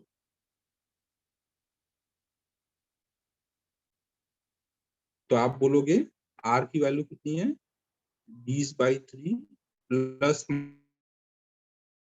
माइनस इतने ओम आपकी R की वैल्यू है। अच्छा 9 हो गया, यहाँ नीचे 9 हो गया बच्चों, मेरा भी एडवांस मैथमेटिक्स गड़बड़ हो रहा है।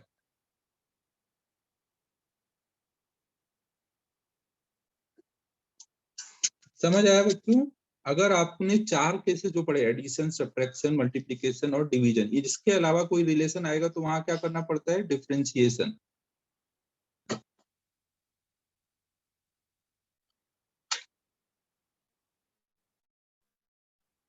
किसी को कोई दिक्कत परेशानी?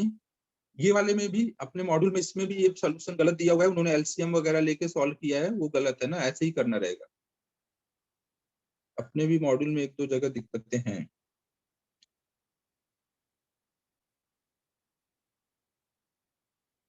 अब शुरू से लिख लो ये।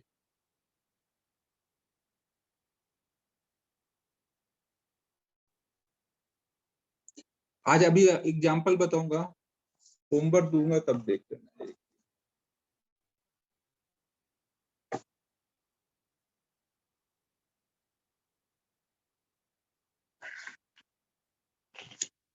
हाँ, जैसे इलुस्ट्रेशन नंबर 22 उसमें गलत सॉल्व है। इलुस्ट्रेशन नंबर 22, फोकल लेंथ निकालने का फॉर्मूला यूज हुआ है 1/u+1, इसमें डिफरेंशिएशन लगाना था।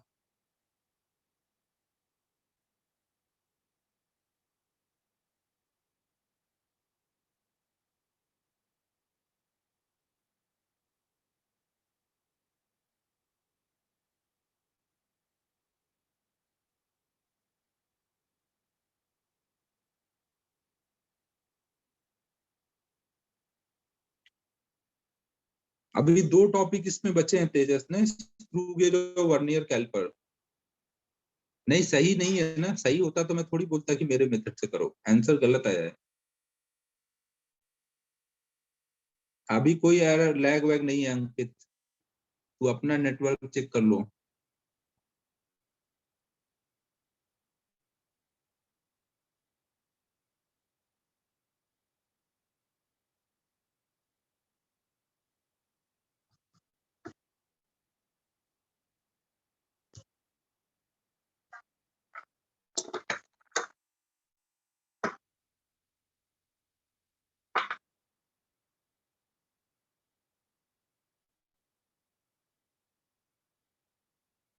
नोट हुआ बच्चों?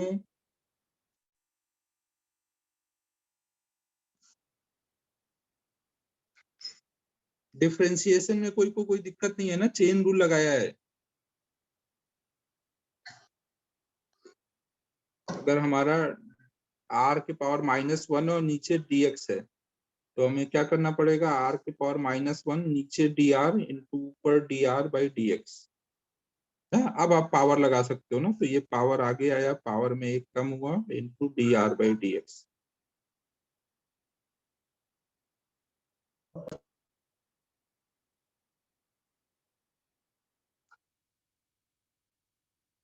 अब अगर कोई चीज दोनों साइड है तो कट हो जाएगी ना, ये dx इधर से कॉमन कर लो, इस dx से कट कर दो।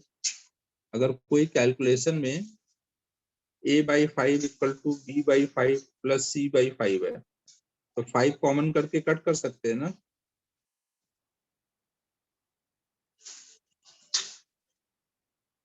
अबे करण बॉन्डे, आज बहुत मूड में लग रहे हो तुम।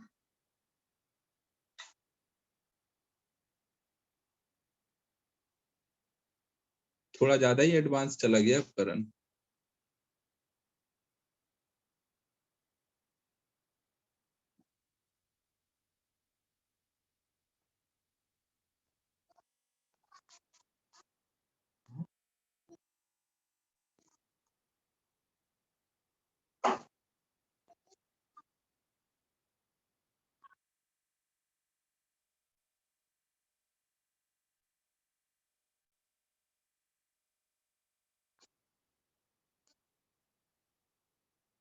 अब हमें नेक्स्ट टॉपिक स्टार्ट करना है, वर्नियर कैलिपर और स्क्रू गेज, 2 चीजें और हमारी बची हुई हैं।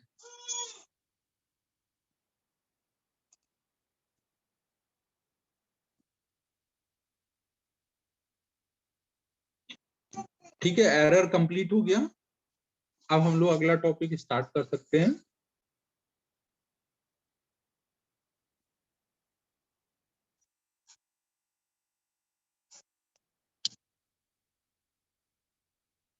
हाँ वो उसमें आएगा, वर्नियर कैलिपर में आएगा जीरो एरर, वर्नियर कैलिपर और स्क्रू गेज के टाइम में आएगा। एक चीज और ध्यान रखना, कई बार क्या होता है कि आपको केवल जैसे रीडिंग लिखी रहेगी, जैसे मान लो आपको लिखा है R इक्वल टू 10.5 ओम, और आपको पूछा जाएगा बताओ इसमें परसेंटेज एरर। तो जब ऐसे रीडिंग लिखी रहेगी तो जो भी डेसिमल का लास्ट डिजिट होगा वो वाला वो लीस्ट काउंट का इंटीग्रल मल्टीपल होगा ना, लीस्ट काउंट का इंटीग्रल मल्टीपल। ये आपको क्या बता रहा है कि जिस इंस्ट्रूमेंट से आपने मेजर किया है उसका लीस्ट काउंट 0.1 ओम है ना, तो आप यहाँ पे बोलोगे एरर कितना है 0.1 ओम। जब कुछ नहीं दिया रहेगा तो जो लीस्ट काउंट होगा उतने का एरर मान लोगे, तो परसेंट 0.1 अपॉन में 10.5 इंटू 100। समझ आ रहा है बच्चों? अगर कभी भी कुछ नहीं दिया है, केवल रीडिंग दी है और उसमें एरर पूछा जाए तो आप लीस्ट काउंट निकालोगे और लीस्ट काउंट के बराबर का एरर मान लोगे।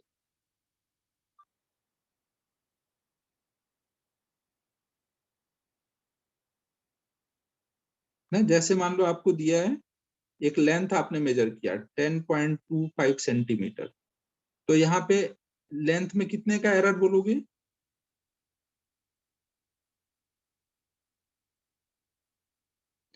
हाँ, यहाँ पे जिस इंस्ट्रूमेंट से मेजर किया गया उसका लीस्ट काउंट कितना है 0.01 सेंटीमीटर, तो इसका मतलब 0.01 सेंटीमीटर यहाँ पे एरर है। अब अगर आगे आपको परसेंटेज एरर चाहिए तो आप ऐसे निकाल सकते हो।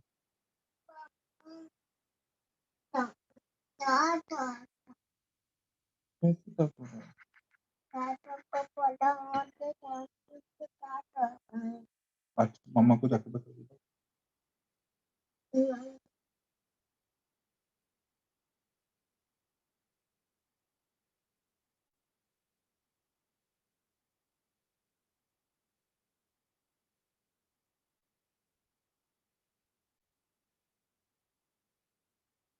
ठीक है, समझ आया?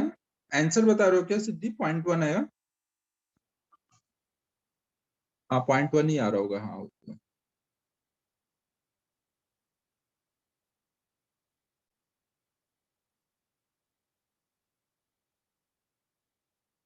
कॉफी तो पी चुका है यार, अब दूध पीने का टाइम है अभी।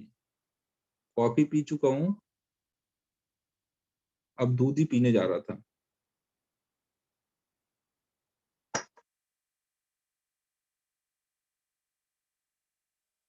ठीक है बच्चों, तो अब ये एरर कंप्लीट हो गया है। अब हम लोग अगला टॉपिक स्टार्ट कर रहे हैं, वर्नियर कैलिपर के बारे में।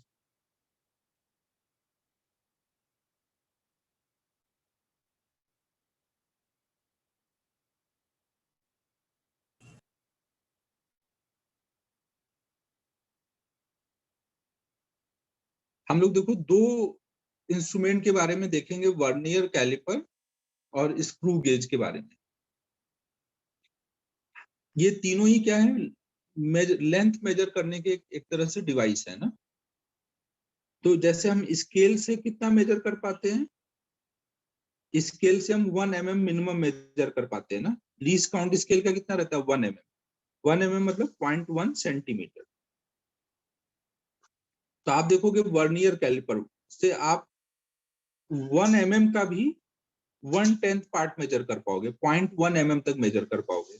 मतलब सेंटीमीटर में सोचो तो 0.01 सेंटीमीटर तक। इससे भी छोटा बना सकते हैं, वर्नियर कैलिपर कैसे बनाए, बट नॉर्मल रेंज में बता रहा हूँ। वर्नियर कैलिपर 1 mm का भी 10th पार्ट मेजर कर लेता है। फिर हम एक पढ़ेंगे स्क्रू गेज, उससे देखोगे कि वो 0.01 mm तक, मतलब 1 mm का भी 100 पार्ट मेजर कर लेगा। तो ये दो इंस्ट्रूमेंट के बारे में हमें पढ़ना है। तो हम लोग पहला स्टार्ट कर रहे हैं वर्नियर कैलिपर। समझो ना, स्केल से भी ज्यादा प्रिसाइज रीडिंग ये देगा।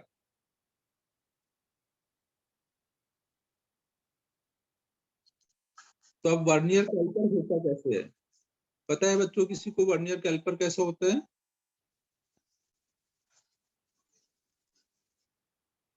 पता भी होगा तो कैसे बताओगे?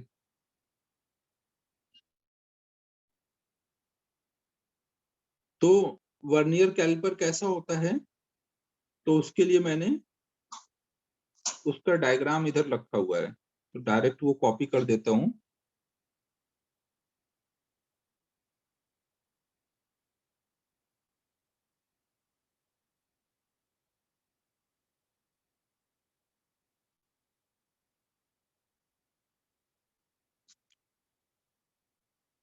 हाँ, अब वो आपके रिक्वायरमेंट पे है। अब जैसे स्केल की जगह क्यों नहीं वो यूज कर लेते हैं, फिर हर जगह स्क्रू गेज ही यूज करें, स्केल यूज ही नहीं करें। डिपेंड करता है रिक्वायरमेंट कितना है। अब आपको नहीं बहुत एक्यूरेट चाहिए, जल्दी रीडिंग निकालना है, तो स्केल यूज करते हैं। सब कुछ रिक्वायरमेंट के हिसाब से होगा। अब हर जगह हम लोग स्क्रू गेज लेके नहीं घूमेंगे ना, स्केल से जहाँ काम चलता है वहां पे वही चीज चला लेंगे। हाँ देखो, समरन ने एक बहुत अच्छा रीजन दिया कि ये कंपास में बैठेगा नहीं। तो बच्चों ये देखो, आपका ये वर्नियर कैलिपर ऐसा आपने देखा होगा, अगर नहीं देखा होगा तो ये देख लो। इसमें देखो ये क्या होता है, ये जो पूरा पार्ट है ना, ये वाला पार्ट इसका फिक्स होता है, और इसमें जो ये वाला पार्ट है ना, ये पूरा पार्ट इस पे मूव करता है।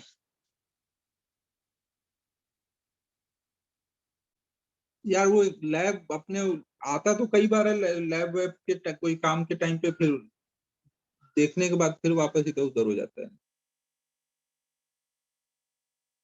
तो देखो यहाँ पर, नहीं नहीं, इससे छोटे ऑब्जेक्ट ही मेजर करेंगे भाई, बड़े ऑब्जेक्ट थोड़ी मेजर करेंगे। बड़े ऑब्जेक्ट के लिए तो फिर इंची टेप लेके आना पड़ेगा।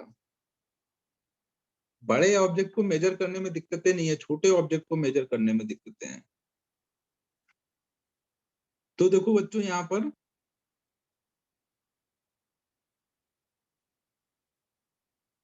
ये वाला जो पार्ट है ये मूव कर सकता है ना। अब ये जो फिक्स वाला पार्ट है, फिक्स वाले पार्ट में ये जॉ होते हैं, इसके ये दो जॉ यहाँ पर है। इनका क्या काम है, जिसको भी मेजर करना है, जो भी आपको मेजर करना है, इनके बीच में फंसाओगे। मान लो कोई क्वाइन का डायमीटर निकालना है, तो क्वाइन को बीच में रखोगे और इसको आगे मूव कराओगे, तो वो जब यहाँ टाइट हो जाएगा, तो आप फिर यहाँ पे रीडिंग रीड करते हो। अब रीडिंग कैसे रीड करेंगे वो सब हम देखते हैं। अगर मान लो कोई हॉलो बाउल है, बाउल का आपको डायमीटर निकालना है, तो बाउल को ऊपर से कैप की तरह पहना दोगे और इसको खींचोगे। जब ये टाइट हो जाएगा, जब और नहीं मूव करेगा, तो उस टाइम पे यहाँ रीडिंग लोगे। या फिर कहीं पे डेप्थ मेजर करनी है, तो डेप्थ मेजर करने के लिए ये पीछे वाला पार्ट होता है ना, ये बैक साइड से दिख नहीं रहा है, ये मूव करता है, तो ये मूव करेगा, इससे कनेक्टेड होता है, तो ये इस हिसाब से रीडिंग लेते हैं। तो इसका कोई भी क्वाइन का डायमीटर निकाल सकते हो, बाउल का डायमीटर निकाल सकते हो, और ये वाला जो पार्ट है वो बैक साइड से कनेक्टेड है ना, ये पीछे से, इससे डायमीटर वगैरह आप निकाल सकते हो। अब यहाँ पे देखो दो स्केल होते हैं। एक होता है, ये जो होता है ये मेन स्केल होता है, इसको नाम देते हैं मेन स्केल। और यहाँ पे जो डिवीजन बने रहते हैं उसको नाम देते हैं, यहाँ पे डिविजन्स बने होंगे ना, यहाँ पे ऊपर दिखाया गया डिवीजन, यहाँ पे जो होते हैं उसको बोलते हैं वर्नियर स्केल। तो ऐसे दो स्केल बने रहते हैं यहाँ पे। ये जो डिविजन्स यहाँ, सॉरी, यहाँ नीचे के साइड रहता है ना, ये यहाँ पे बना, ये डिविजन दिख रहा है यहाँ पर, इसको बोलेंगे मेन स्केल। और यहाँ पे भी डिविजन्स बने होंगे, उसको बोलेंगे वर्नियर स्केल।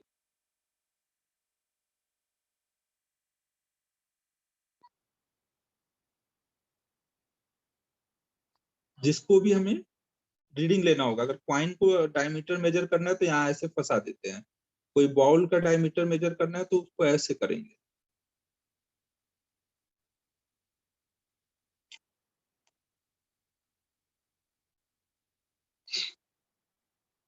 तो एक रफ डायग्राम तो बना ही लो, डायग्राम तो बनाना ही पड़ेगा।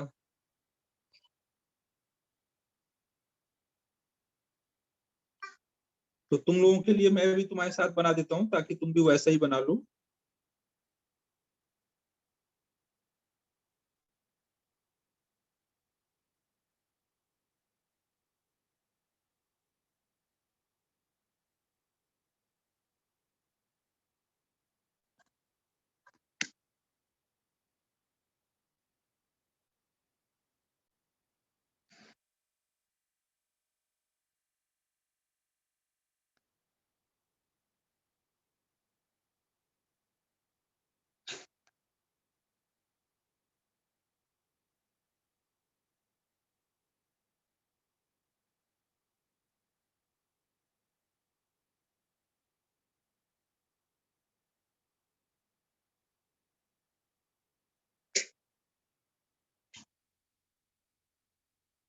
वो तो है ही है यार, ड्राइंग का तो टैलेंट मेरे में कूट कूट के भरा हुआ है।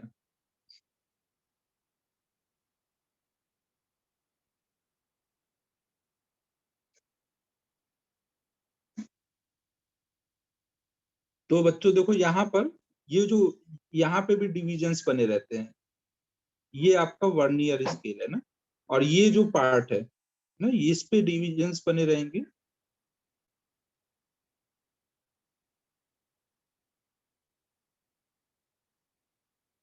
स्केल पे जैसे बना रहता है, जैसे मैंने बनाया वैसे नहीं, जैसे स्केल बना रहता है एकदम वैसे ही रहता है ना, समझो। पहले जीरो वाला बड़ा होगा, फिर 1 सेंटीमीटर पे जाने पे फिर से डिवीजन बड़ा हो जाएगा, बीच में 10 मिलीमीटर वाले जो डिवीजन रहते हैं वैसे रहता है स्केल पूरा। ये मेन स्केल है।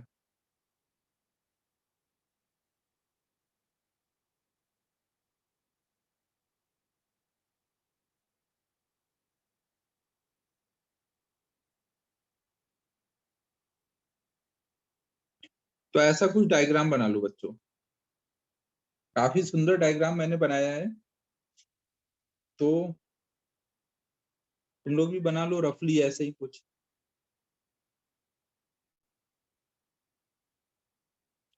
ये ध्यान रखना कि ये वाला जो पार्ट होगा, ये वाला पार्ट मूव कर सकता है ना, और ये पीछे वाला पार्ट फिक्स होता है। मेन स्केल जो होगा वो फिक्स्ड होगा, और वर्नियर स्केल मूव करेगा।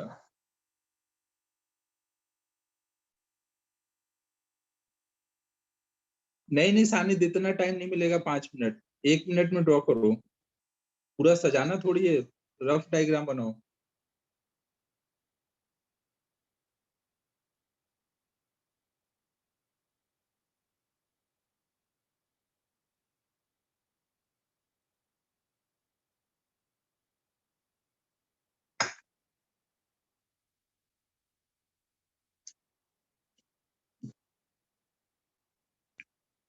हाँ अभी तो वही चल रहा है।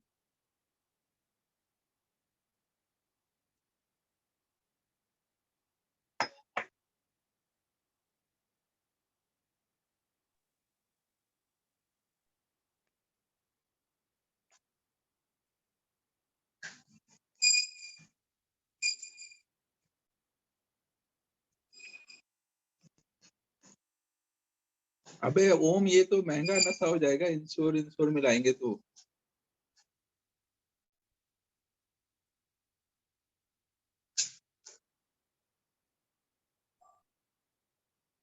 हाँ उसके बाद ग्रीन टी, ये कृष्ण ने सही पकड़ा है।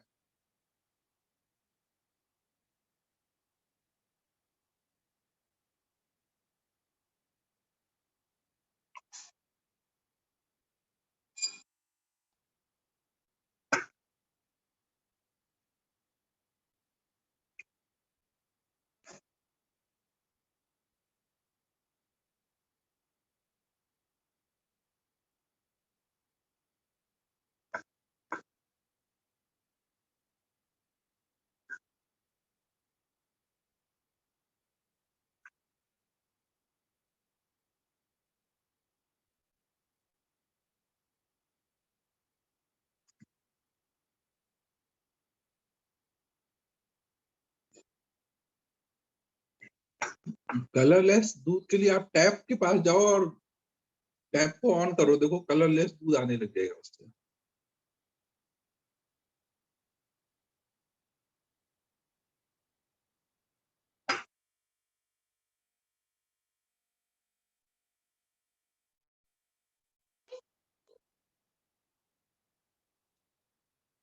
बच्चों हो गया डायग्राम? तुम तो पिकासो बन गए बे, तुम लोग जल्दी जल्दी करो, इतना टाइम नहीं है।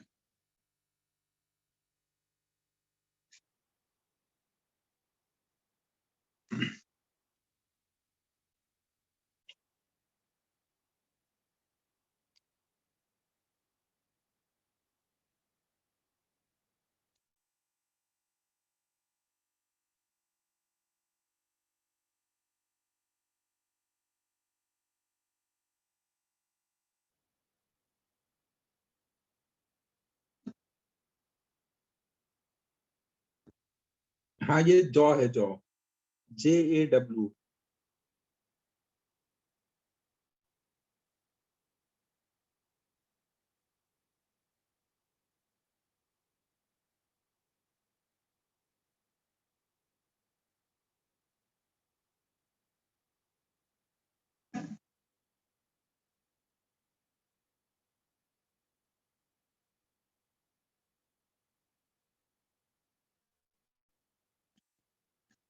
अरे यार सिद्धि कौन सा हिंदी लिखती है, मुझे तो समझता ही नहीं है।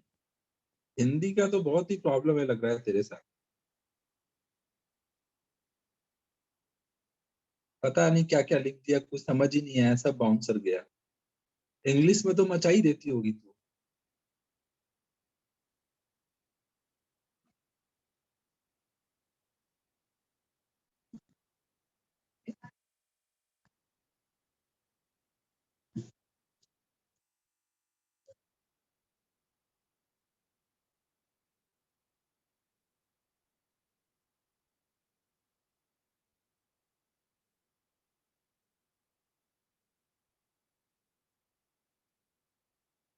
अच्छा अच्छा, ये बोल रही है। एडवांस हिंदी थी, ओके। तो अब देखो बच्चों, यहाँ पे सबसे पहले तो हम ये समझते हैं कि भाई इस डायग्राम से ऐसा क्या जादू हो जाएगा कि 1 mm का भी 10th पार्ट ये मेजर कर देगा।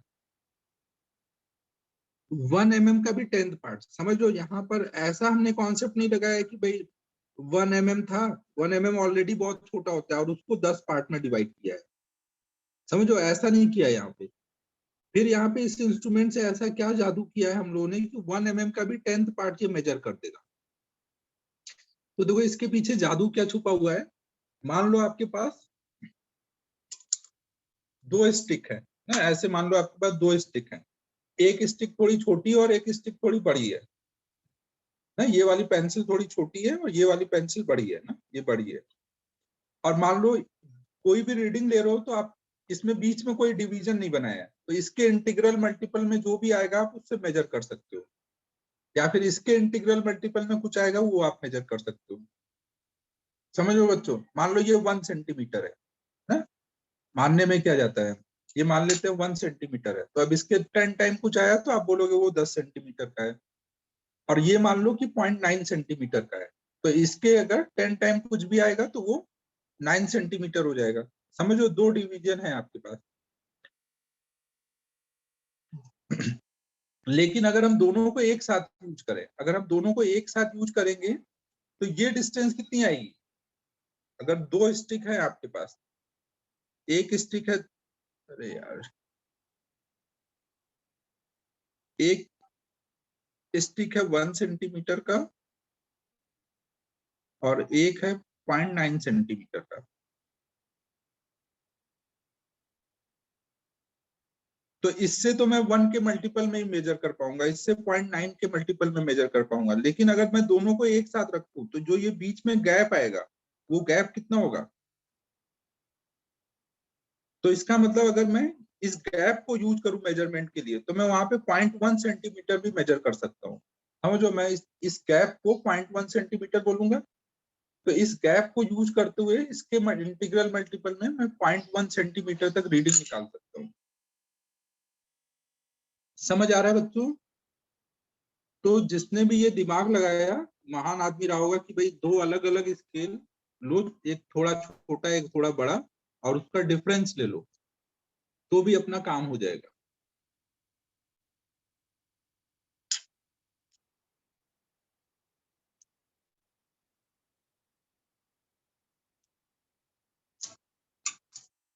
1 मिनट बच्चों में आया।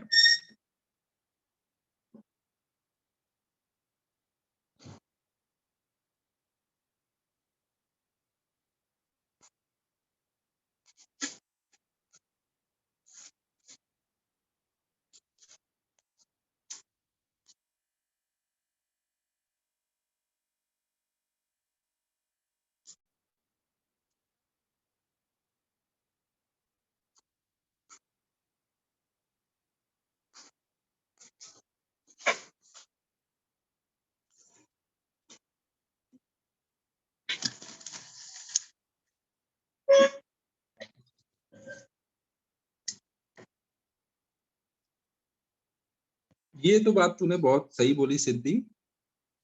50 रुपए तुझे एक्स्ट्रा मिल जाएंगे क्लास में, ऐसे ही तारीफ करती रहना। तो बच्चों देखो अब,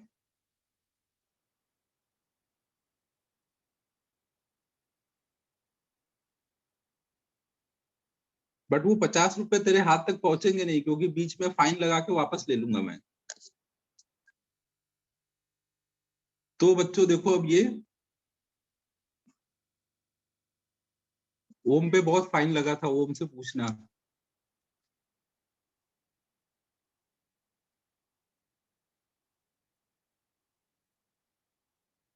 तो देखो बच्चों यहाँ पर, हाँ क्लास में लेट नहीं आओगे तो चलेगा, लेट आए तो फिर फाइन लगने लग जाता है, और एब्सेंट हो गए तब तो मजा ही आ जाता है हम लोगों को। देखो तुम लोगों को तो कुछ मौका ही नहीं मिला ऐसा एब्सेंट होने का।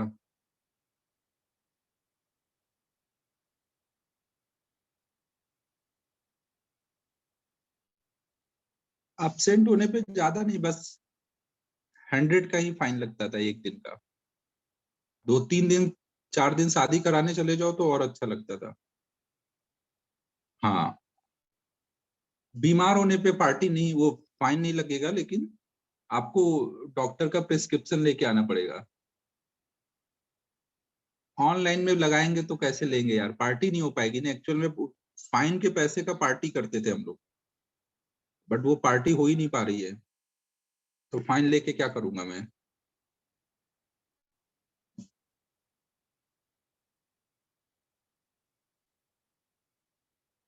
तो अब हो ही नहीं पा रहा, ऐसे ही चला गया, एक भी पार्टी नहीं हो पाई हम लोग क्लास की। तो अब देखो बच्चों यहाँ पे, अच्छा ये तो अपना 11th का बैच चल रहा है ना, मुझे लगा 12th का चल रहा है, 12th का तो खत्म होने पे आ गया। तुम लोगों का तो हो ही जाएगा 3-4 महीने बाद, तुम लोगों का तो पार्टी हो ही जाएगा, अभी तो तुम लोग का शुरुआत ही हुआ है। 100 रुपए कम नहीं हुए हैं यहाँ पे, 100 रुपए की बात क्यों कर रही है कि कम नहीं है, यहाँ 10 रुपए के लिए बच्चे लड़ाई करने लग जाते हैं, नहीं सर ये हो गया था वो हो गया था। बात करने पे 10 रुपए का फाइन लगता है, तो 10 रुपए पे भी लोग एकदम शांत बैठ जाते हैं, बात ही करना बंद कर देते हैं। मैं बोलता हूँ बात करो भाई, अपने को पार्टी करने का मौका मिलेगा, लोग एकदम बात ही नहीं करते कि 10 रुपए देने पड़ जाएंगे।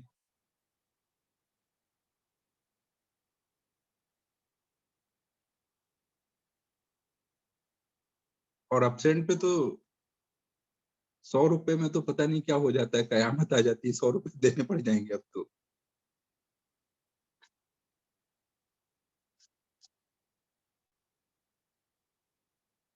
फाइन का रूल जो रहता था, अगर मैं एब्सेंट हुआ तो मैं 200 दूंगा, तुम लोग एब्सेंट हुए तो 100 दोगे, ऐसे चलता था। जो भी तुम्हारे पे फाइन है उसका डबल मैं फाइन भरता था, अगर मैंने गलती की। मैं अगर लेट हुआ तो तुमसे जितना लूंगा उसका डबल मैं दूंगा। फिर उस पूरे पार्टी फंड का हम लोग पार्टी करते थे। तो मेरे साथ एक्चुअल दिक्कत क्या होती थी, मैं वहाँ केबिन में क्लास के टाइम में बैठे रहो, कोई ना कोई आ जाता है पेरेंट या कोई मिलने को, और मैं लेट हो जाता था क्लास में, तो मेरे पे फाइन लग जाता था। रहता वही था लेकिन क्लास तक पहुंचने में लेट हो जाता था मैं। तो इस वजह से मेरे पे बहुत फाइन लगा है। नहीं नहीं, ये पार्टी फंड में देता था भाई, और दूर दूर जाऊंगा भाई, मैं अगर हर बच्चे को 200-200 दूंगा तो पार्टी फंड में मेरा कंट्रीब्यूशन फिर रहता था।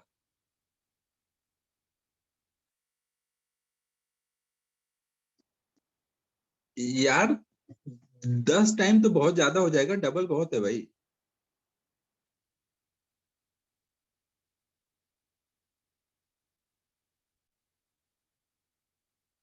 हाँ, मेन मेरे साथ दिक्कत यही होती थी, मैं खुद से लेट होता नहीं था, लेकिन अब पेरेंट आ जाएंगे तो उनको ये भी नहीं बोल सकता कि मैं क्लास में जा रहा हूँ। ब्रेक के टाइम में अक्सर ऐसा दिक्कत आता था, क्लास में चला जाता था तब तो बोल देता था कि अभी क्लास में हूँ।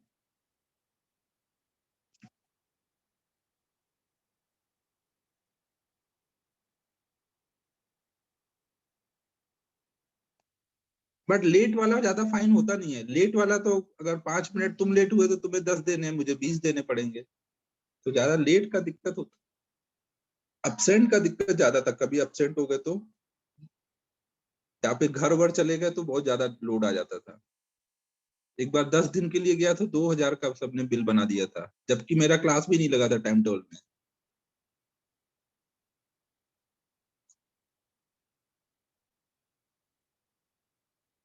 अब्सेंट मतलब जब टाइम टेबल में क्लास लगा हुआ है तब अब्सेंट, और मैं 20 दिन 10 दिन छुट्टी पे गया तो वो भी काउंट कर दिया फाइन में कि 10 दिन थे नहीं आप ग्रेविटी में।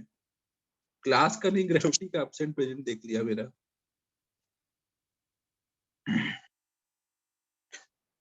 तो बच्चों अब हम लोग वर्नियर कैलिपर स्टार्ट करते हैं।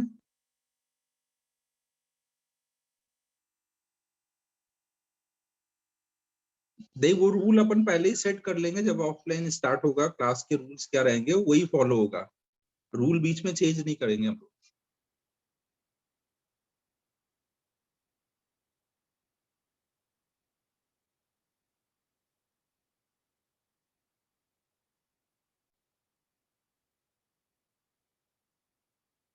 हाँ अंकित, वही सब तो दिक्कतें रहती है भाई, हर बैच वाले बोलेंगे, एब्सेंट होने पे बहुत लोड आ जाता था मेरे ऊपर।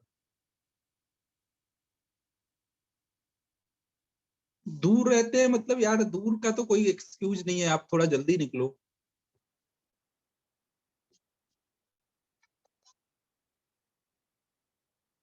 तो बच्चों हम लोग स्टार्ट करते हैं इसको। तो ये तो फिर मेरे पे भी रूल एप्लीकेबल है, ट्रैफिक हुआ तो मैं भी लेट हो सकता हूँ, रूल तो रूल होगा भाई। हाँ जब ऑफलाइन होगा तभी देखेंगे, अभी पढ़ाई करते हैं, चलो देखो। तो बच्चों देखो, अब हमारे पास यहाँ पे दो स्केल होते हैं वर्नियर कैलिपर में। एक ऊपर के साइड मेन स्केल होगा ना, तो मेन स्केल सेम वैसे ही होता है जैसे हमारा नॉर्मल स्केल होता है, जीरो वाला डिवीजन, फिर इसके बीच में 1 2 3 4 5 6 7 ना, ये जीरो, फिर ये 1 सेंटीमीटर ऐसे स्केल रहता है ना, ये एक डिवीजन 1 mm का है ना।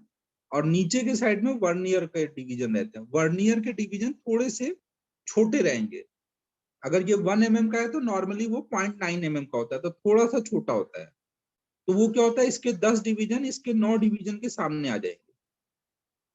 समझो ना, अगर 0.9 mm का, जैसे ये पूरा कितना हुआ, ये पूरा 9 डिवीजन है, ऊपर के 9 डिवीजन है 9 mm, और नीचे का एक डिवीजन 0.1 mm का अगर बनाओगे तो 10 डिवीजन कितने के हो जाएंगे, नीचे के 9 mm। तो नीचे के जो 10 डिवीजन होंगे वो थोड़े छोटे होते थे। कितने हो गए, 1 2 3 4 5 6 7 8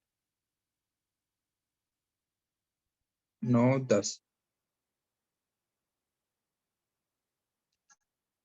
अरे यार क्या कर रहा हूं मैं अभी, 0.09,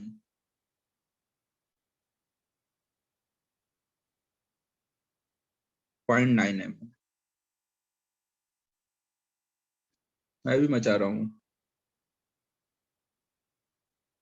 तो इस ऊपर वाले स्केल का देखो एक डिवीजन कितना बड़ा है, ऊपर वाले स्केल का एक डिवीजन, उसको मैग्नीफाई करके दिखा देता हूँ ना, ऊपर वाले स्केल का 1 mm का है, और नीचे वाला वर्नियर स्केल का 0.9 mm का है। तो ये जो बीच का डिस्टेंस होगा, ये जो होगा यही ये मिनिमम डिस्टेंस मेजर कर पाएगा।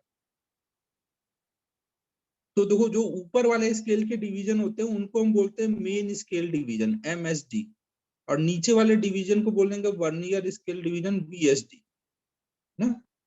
MSD मतलब मेन स्केल डिवीजन, और VSD मतलब वर्नियर।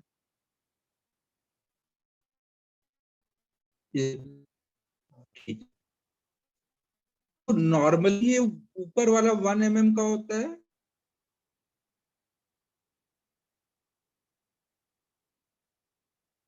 समरन ने अभी एक पीजे मारा कि उसे लगा MSD मतलब MS धोनी,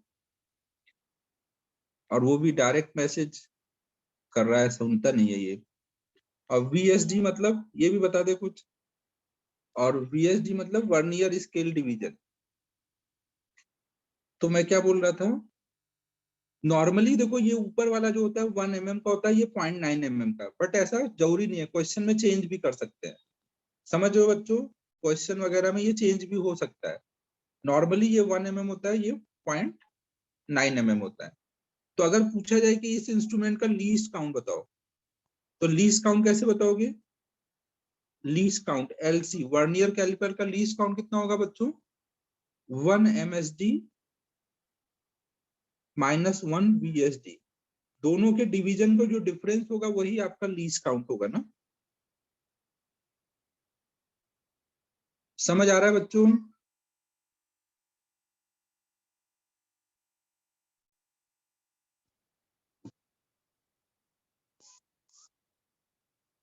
अरे पढ़ाने तो दे, अभी स्क्रॉल अप कर रही है।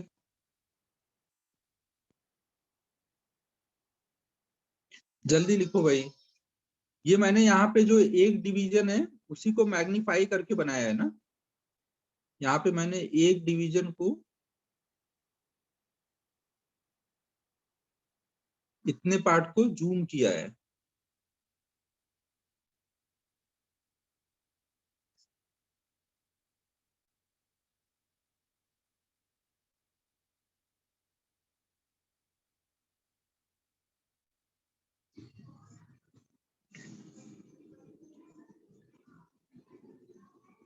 फिर देखो जो ये वर्नियर कैलिपर होता है, अगर मान लो इस पे कुछ टोटल नंबर ऑफ डिवीजन कुछ कैपिटल एन है, नॉर्मली ये 10 होते हैं, 10 डिवीजन होते हैं, बट अभी मैं उसको एन लिख रहा हूँ क्योंकि कई बार वो चेंज हो जाता है। एलसी मतलब लीस्ट काउंट,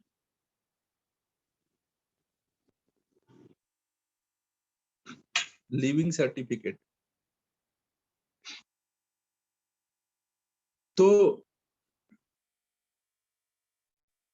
इस पे देखो जो वर्नियर स्केल होता है उस पे नॉर्मली हमारे 10 डिवीजन होते हैं, बट कई बार क्वेश्चन में चेंज भी होता है, तो इसलिए मैं उसको अभी कैपिटल एन से रिप्रेजेंट कर रहा हूँ। तो यहाँ पे मान लो एन डिवीजन है। अब देखो अगर इस पे एन डिवीजन होंगे तो इसके एन डिवीजन, जैसे अभी देखो इस पे 10 डिवीजन है तो वो इसके कितने डिवीजन के इक्वल है? 9 डिवीजन के इक्वल है। तो हमेशा हम वर्नियर कैलिपर इस हिसाब से बनाते हैं कि इसके जितने डिवीजन होंगे उससे एक कम यहाँ पे जो डिवीजन होंगे उनके ये इक्वल हो जाएगा। नॉर्मली हम ऐसे बनाते हैं ना, बट चेंजेस हो सकते हैं, मैं ध्यान रखना, मैं बोल रहा हूँ चेंजेस हो सकते हैं, नॉर्मली ऐसे बनाते हैं। तो यहाँ पे क्या होगा? N V S D, capital N V S D बराबर होता है N minus 1 M S D के। नॉर्मली वर्नियर कैलिपर ऐसा बनता है, मतलब इसके 10 डिवीजन इसके 9 डिवीजन के इक्वल हो। तो इसका मतलब 1 वी एस डी किसके बराबर होगा?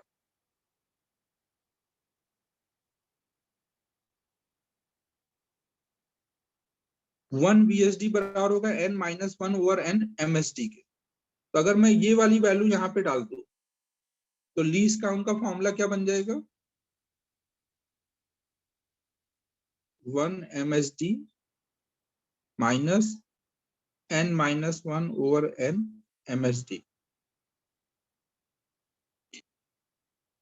तो 1 MSD कॉमन ले लेता हूं तो यहाँ आ जाएगा 1 minus n minus 1 over n into MSD।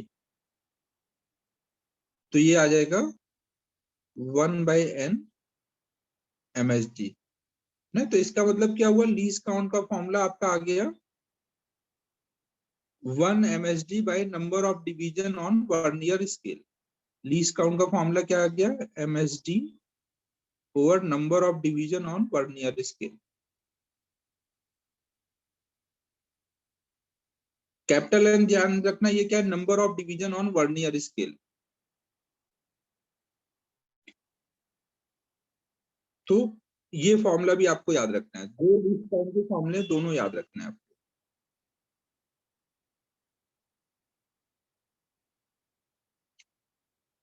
Capital N क्या है यहाँ पे? Number of division on vernier scale.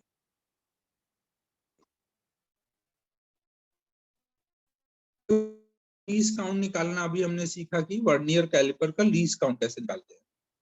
Note हो गया यहाँ तक?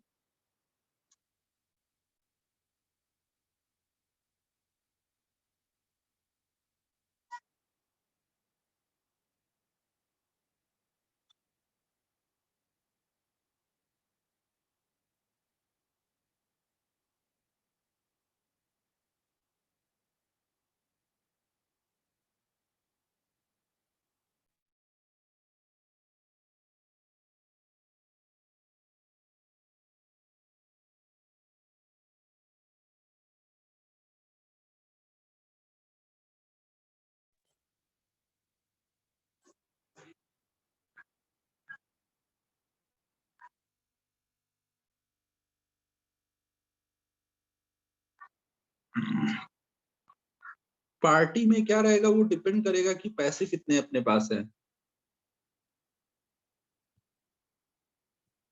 अगर तू ज्यादा अपसेंट हो गई तो हम लोग पिज्जा वगैरह भी मंगा सकते हैं। नहीं अपसेंट हो गए तो फिर छोटू वाला वड़ा पाव ही मंगा के काम चलाना पड़ता है। All depends on party fund.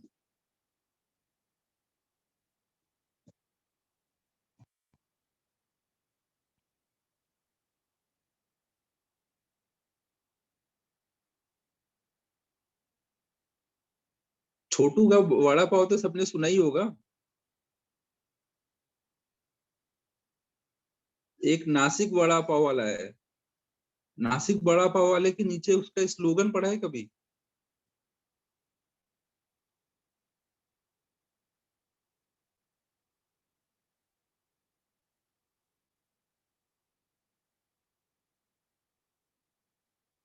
कुछ तो बड़ा अच्छा सा लिखा है ना, कोलापुरी ना सोलापुरी, पता नहीं आगे कुछ था, नासिक वड़ा पाव सब पे भारी, पता नहीं क्या ऐसे लिख रखा था। अच्छे से याद नहीं आता, लेकिन सही पढ़ो तो बड़ा अच्छा लगता है कि मतलब अच्छा से बनाया होते हैं। नहीं नहीं, वड़ा पाव ही बोलता हूँ यार, कभी कभी गड़बड़ हो जाता है, बड़ा बोल देता हूँ, नॉर्मली वड़ा ही बोलता हूँ।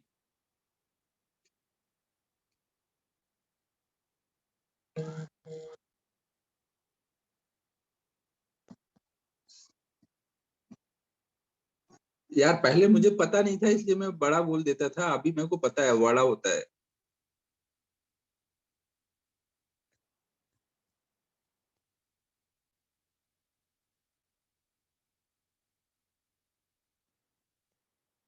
सब डिपेंड करेगा सिद्धि की पैसे कितने हैं अपने पास। जल्दी जल्दी पैसे जमा हो जाएंगे तो जल्दी जल्दी होगा। नॉर्मली यार ये मान के चलो कि एक मंथ तो लग ही जाता था पार्टी के हिसाब से फंड जमा होने में। 2 से 3 हजार मिनिमम पैसे लगते थे, तो इतना जमा होने में तो एक मंथ तो लग ही जाता था।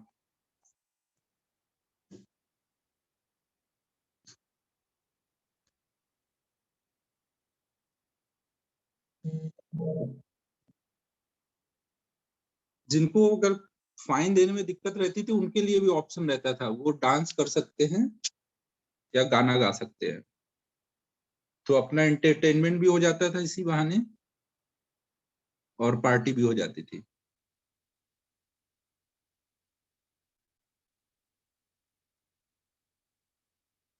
नहीं नहीं, मैं पैसे दे देता हूँ भाई, मैं ये गाने और डांस में मेरा विश्वास है नहीं, मैं पैसे दे देता हूँ, बाकी बच्चों से ही करवाता हूँ।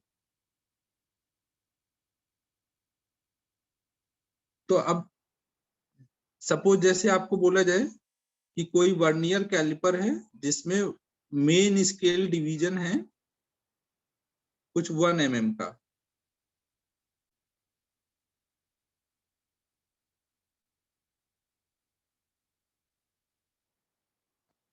विजय सर के क्लास का अलग रूल है, ये मेरे क्लास का रूल है, उनके क्लास का रूल में नहीं है। वो नहीं लगाते, वो एक्चुअली वो खुद ही लेट रहते हैं हमेशा। उनको अगर ये रूल लगा देंगे तो सबसे ज्यादा उनको ही भरना पड़ेगा, तो इसलिए उन्होंने ऐसा रूल बनाया ही नहीं है। मान लो total division on vernier scale आपको दिया है 20 ना, तो आप अब लीस्ट काउंट पूछा जाए तो हम लोग डायरेक्ट ऐसे निकाल सकते हैं ना, 1 mm डिवाइडेड बाई 20, तो 0.05 mm वहां पे लीस्ट काउंट हो जाएगा।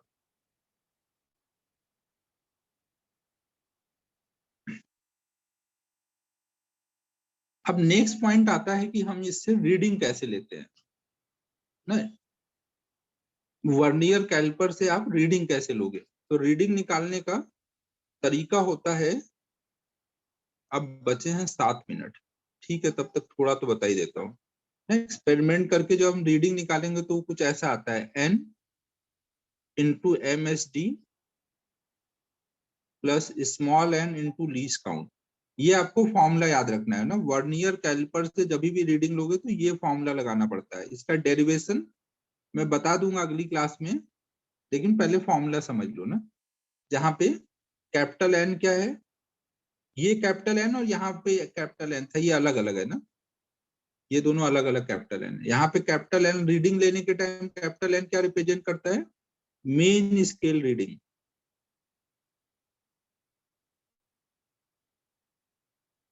और स्मॉल एल यहाँ पे रिप्रेजेंट करेगा वर्नियर स्केल रीडिंग।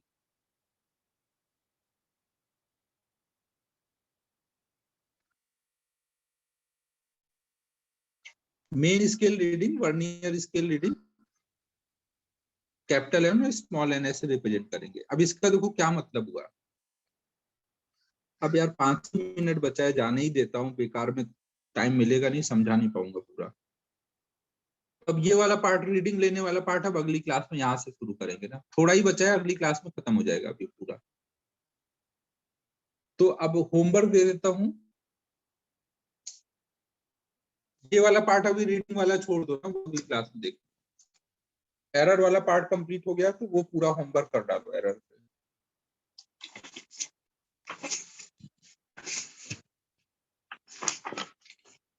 होमवर्क में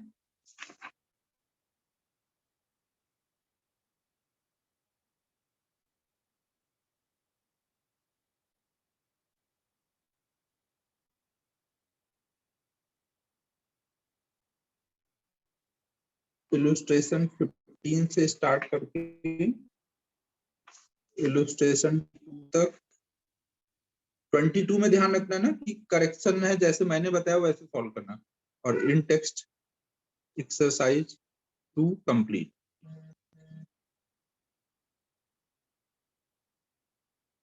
तो जितना दिया है उसके आगे कर लेना। फिर एक्सरसाइज 1 में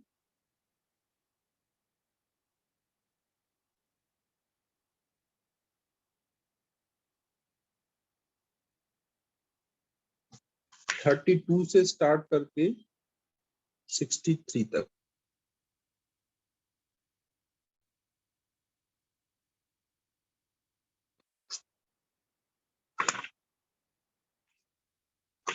ठीक है बच्चों, फिर इतना कर लो ना, थोड़ा बचा है, अगली क्लास में खत्म हो जाएगा ना।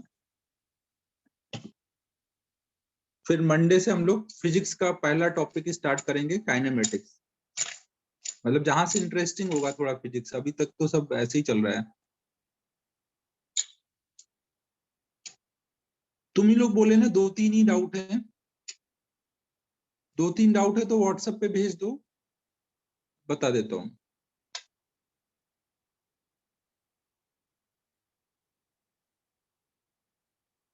ठीक है बच्चों, फिर क्लोज करते हैं, मिलते हैं फ्राइडे को। Bye everyone.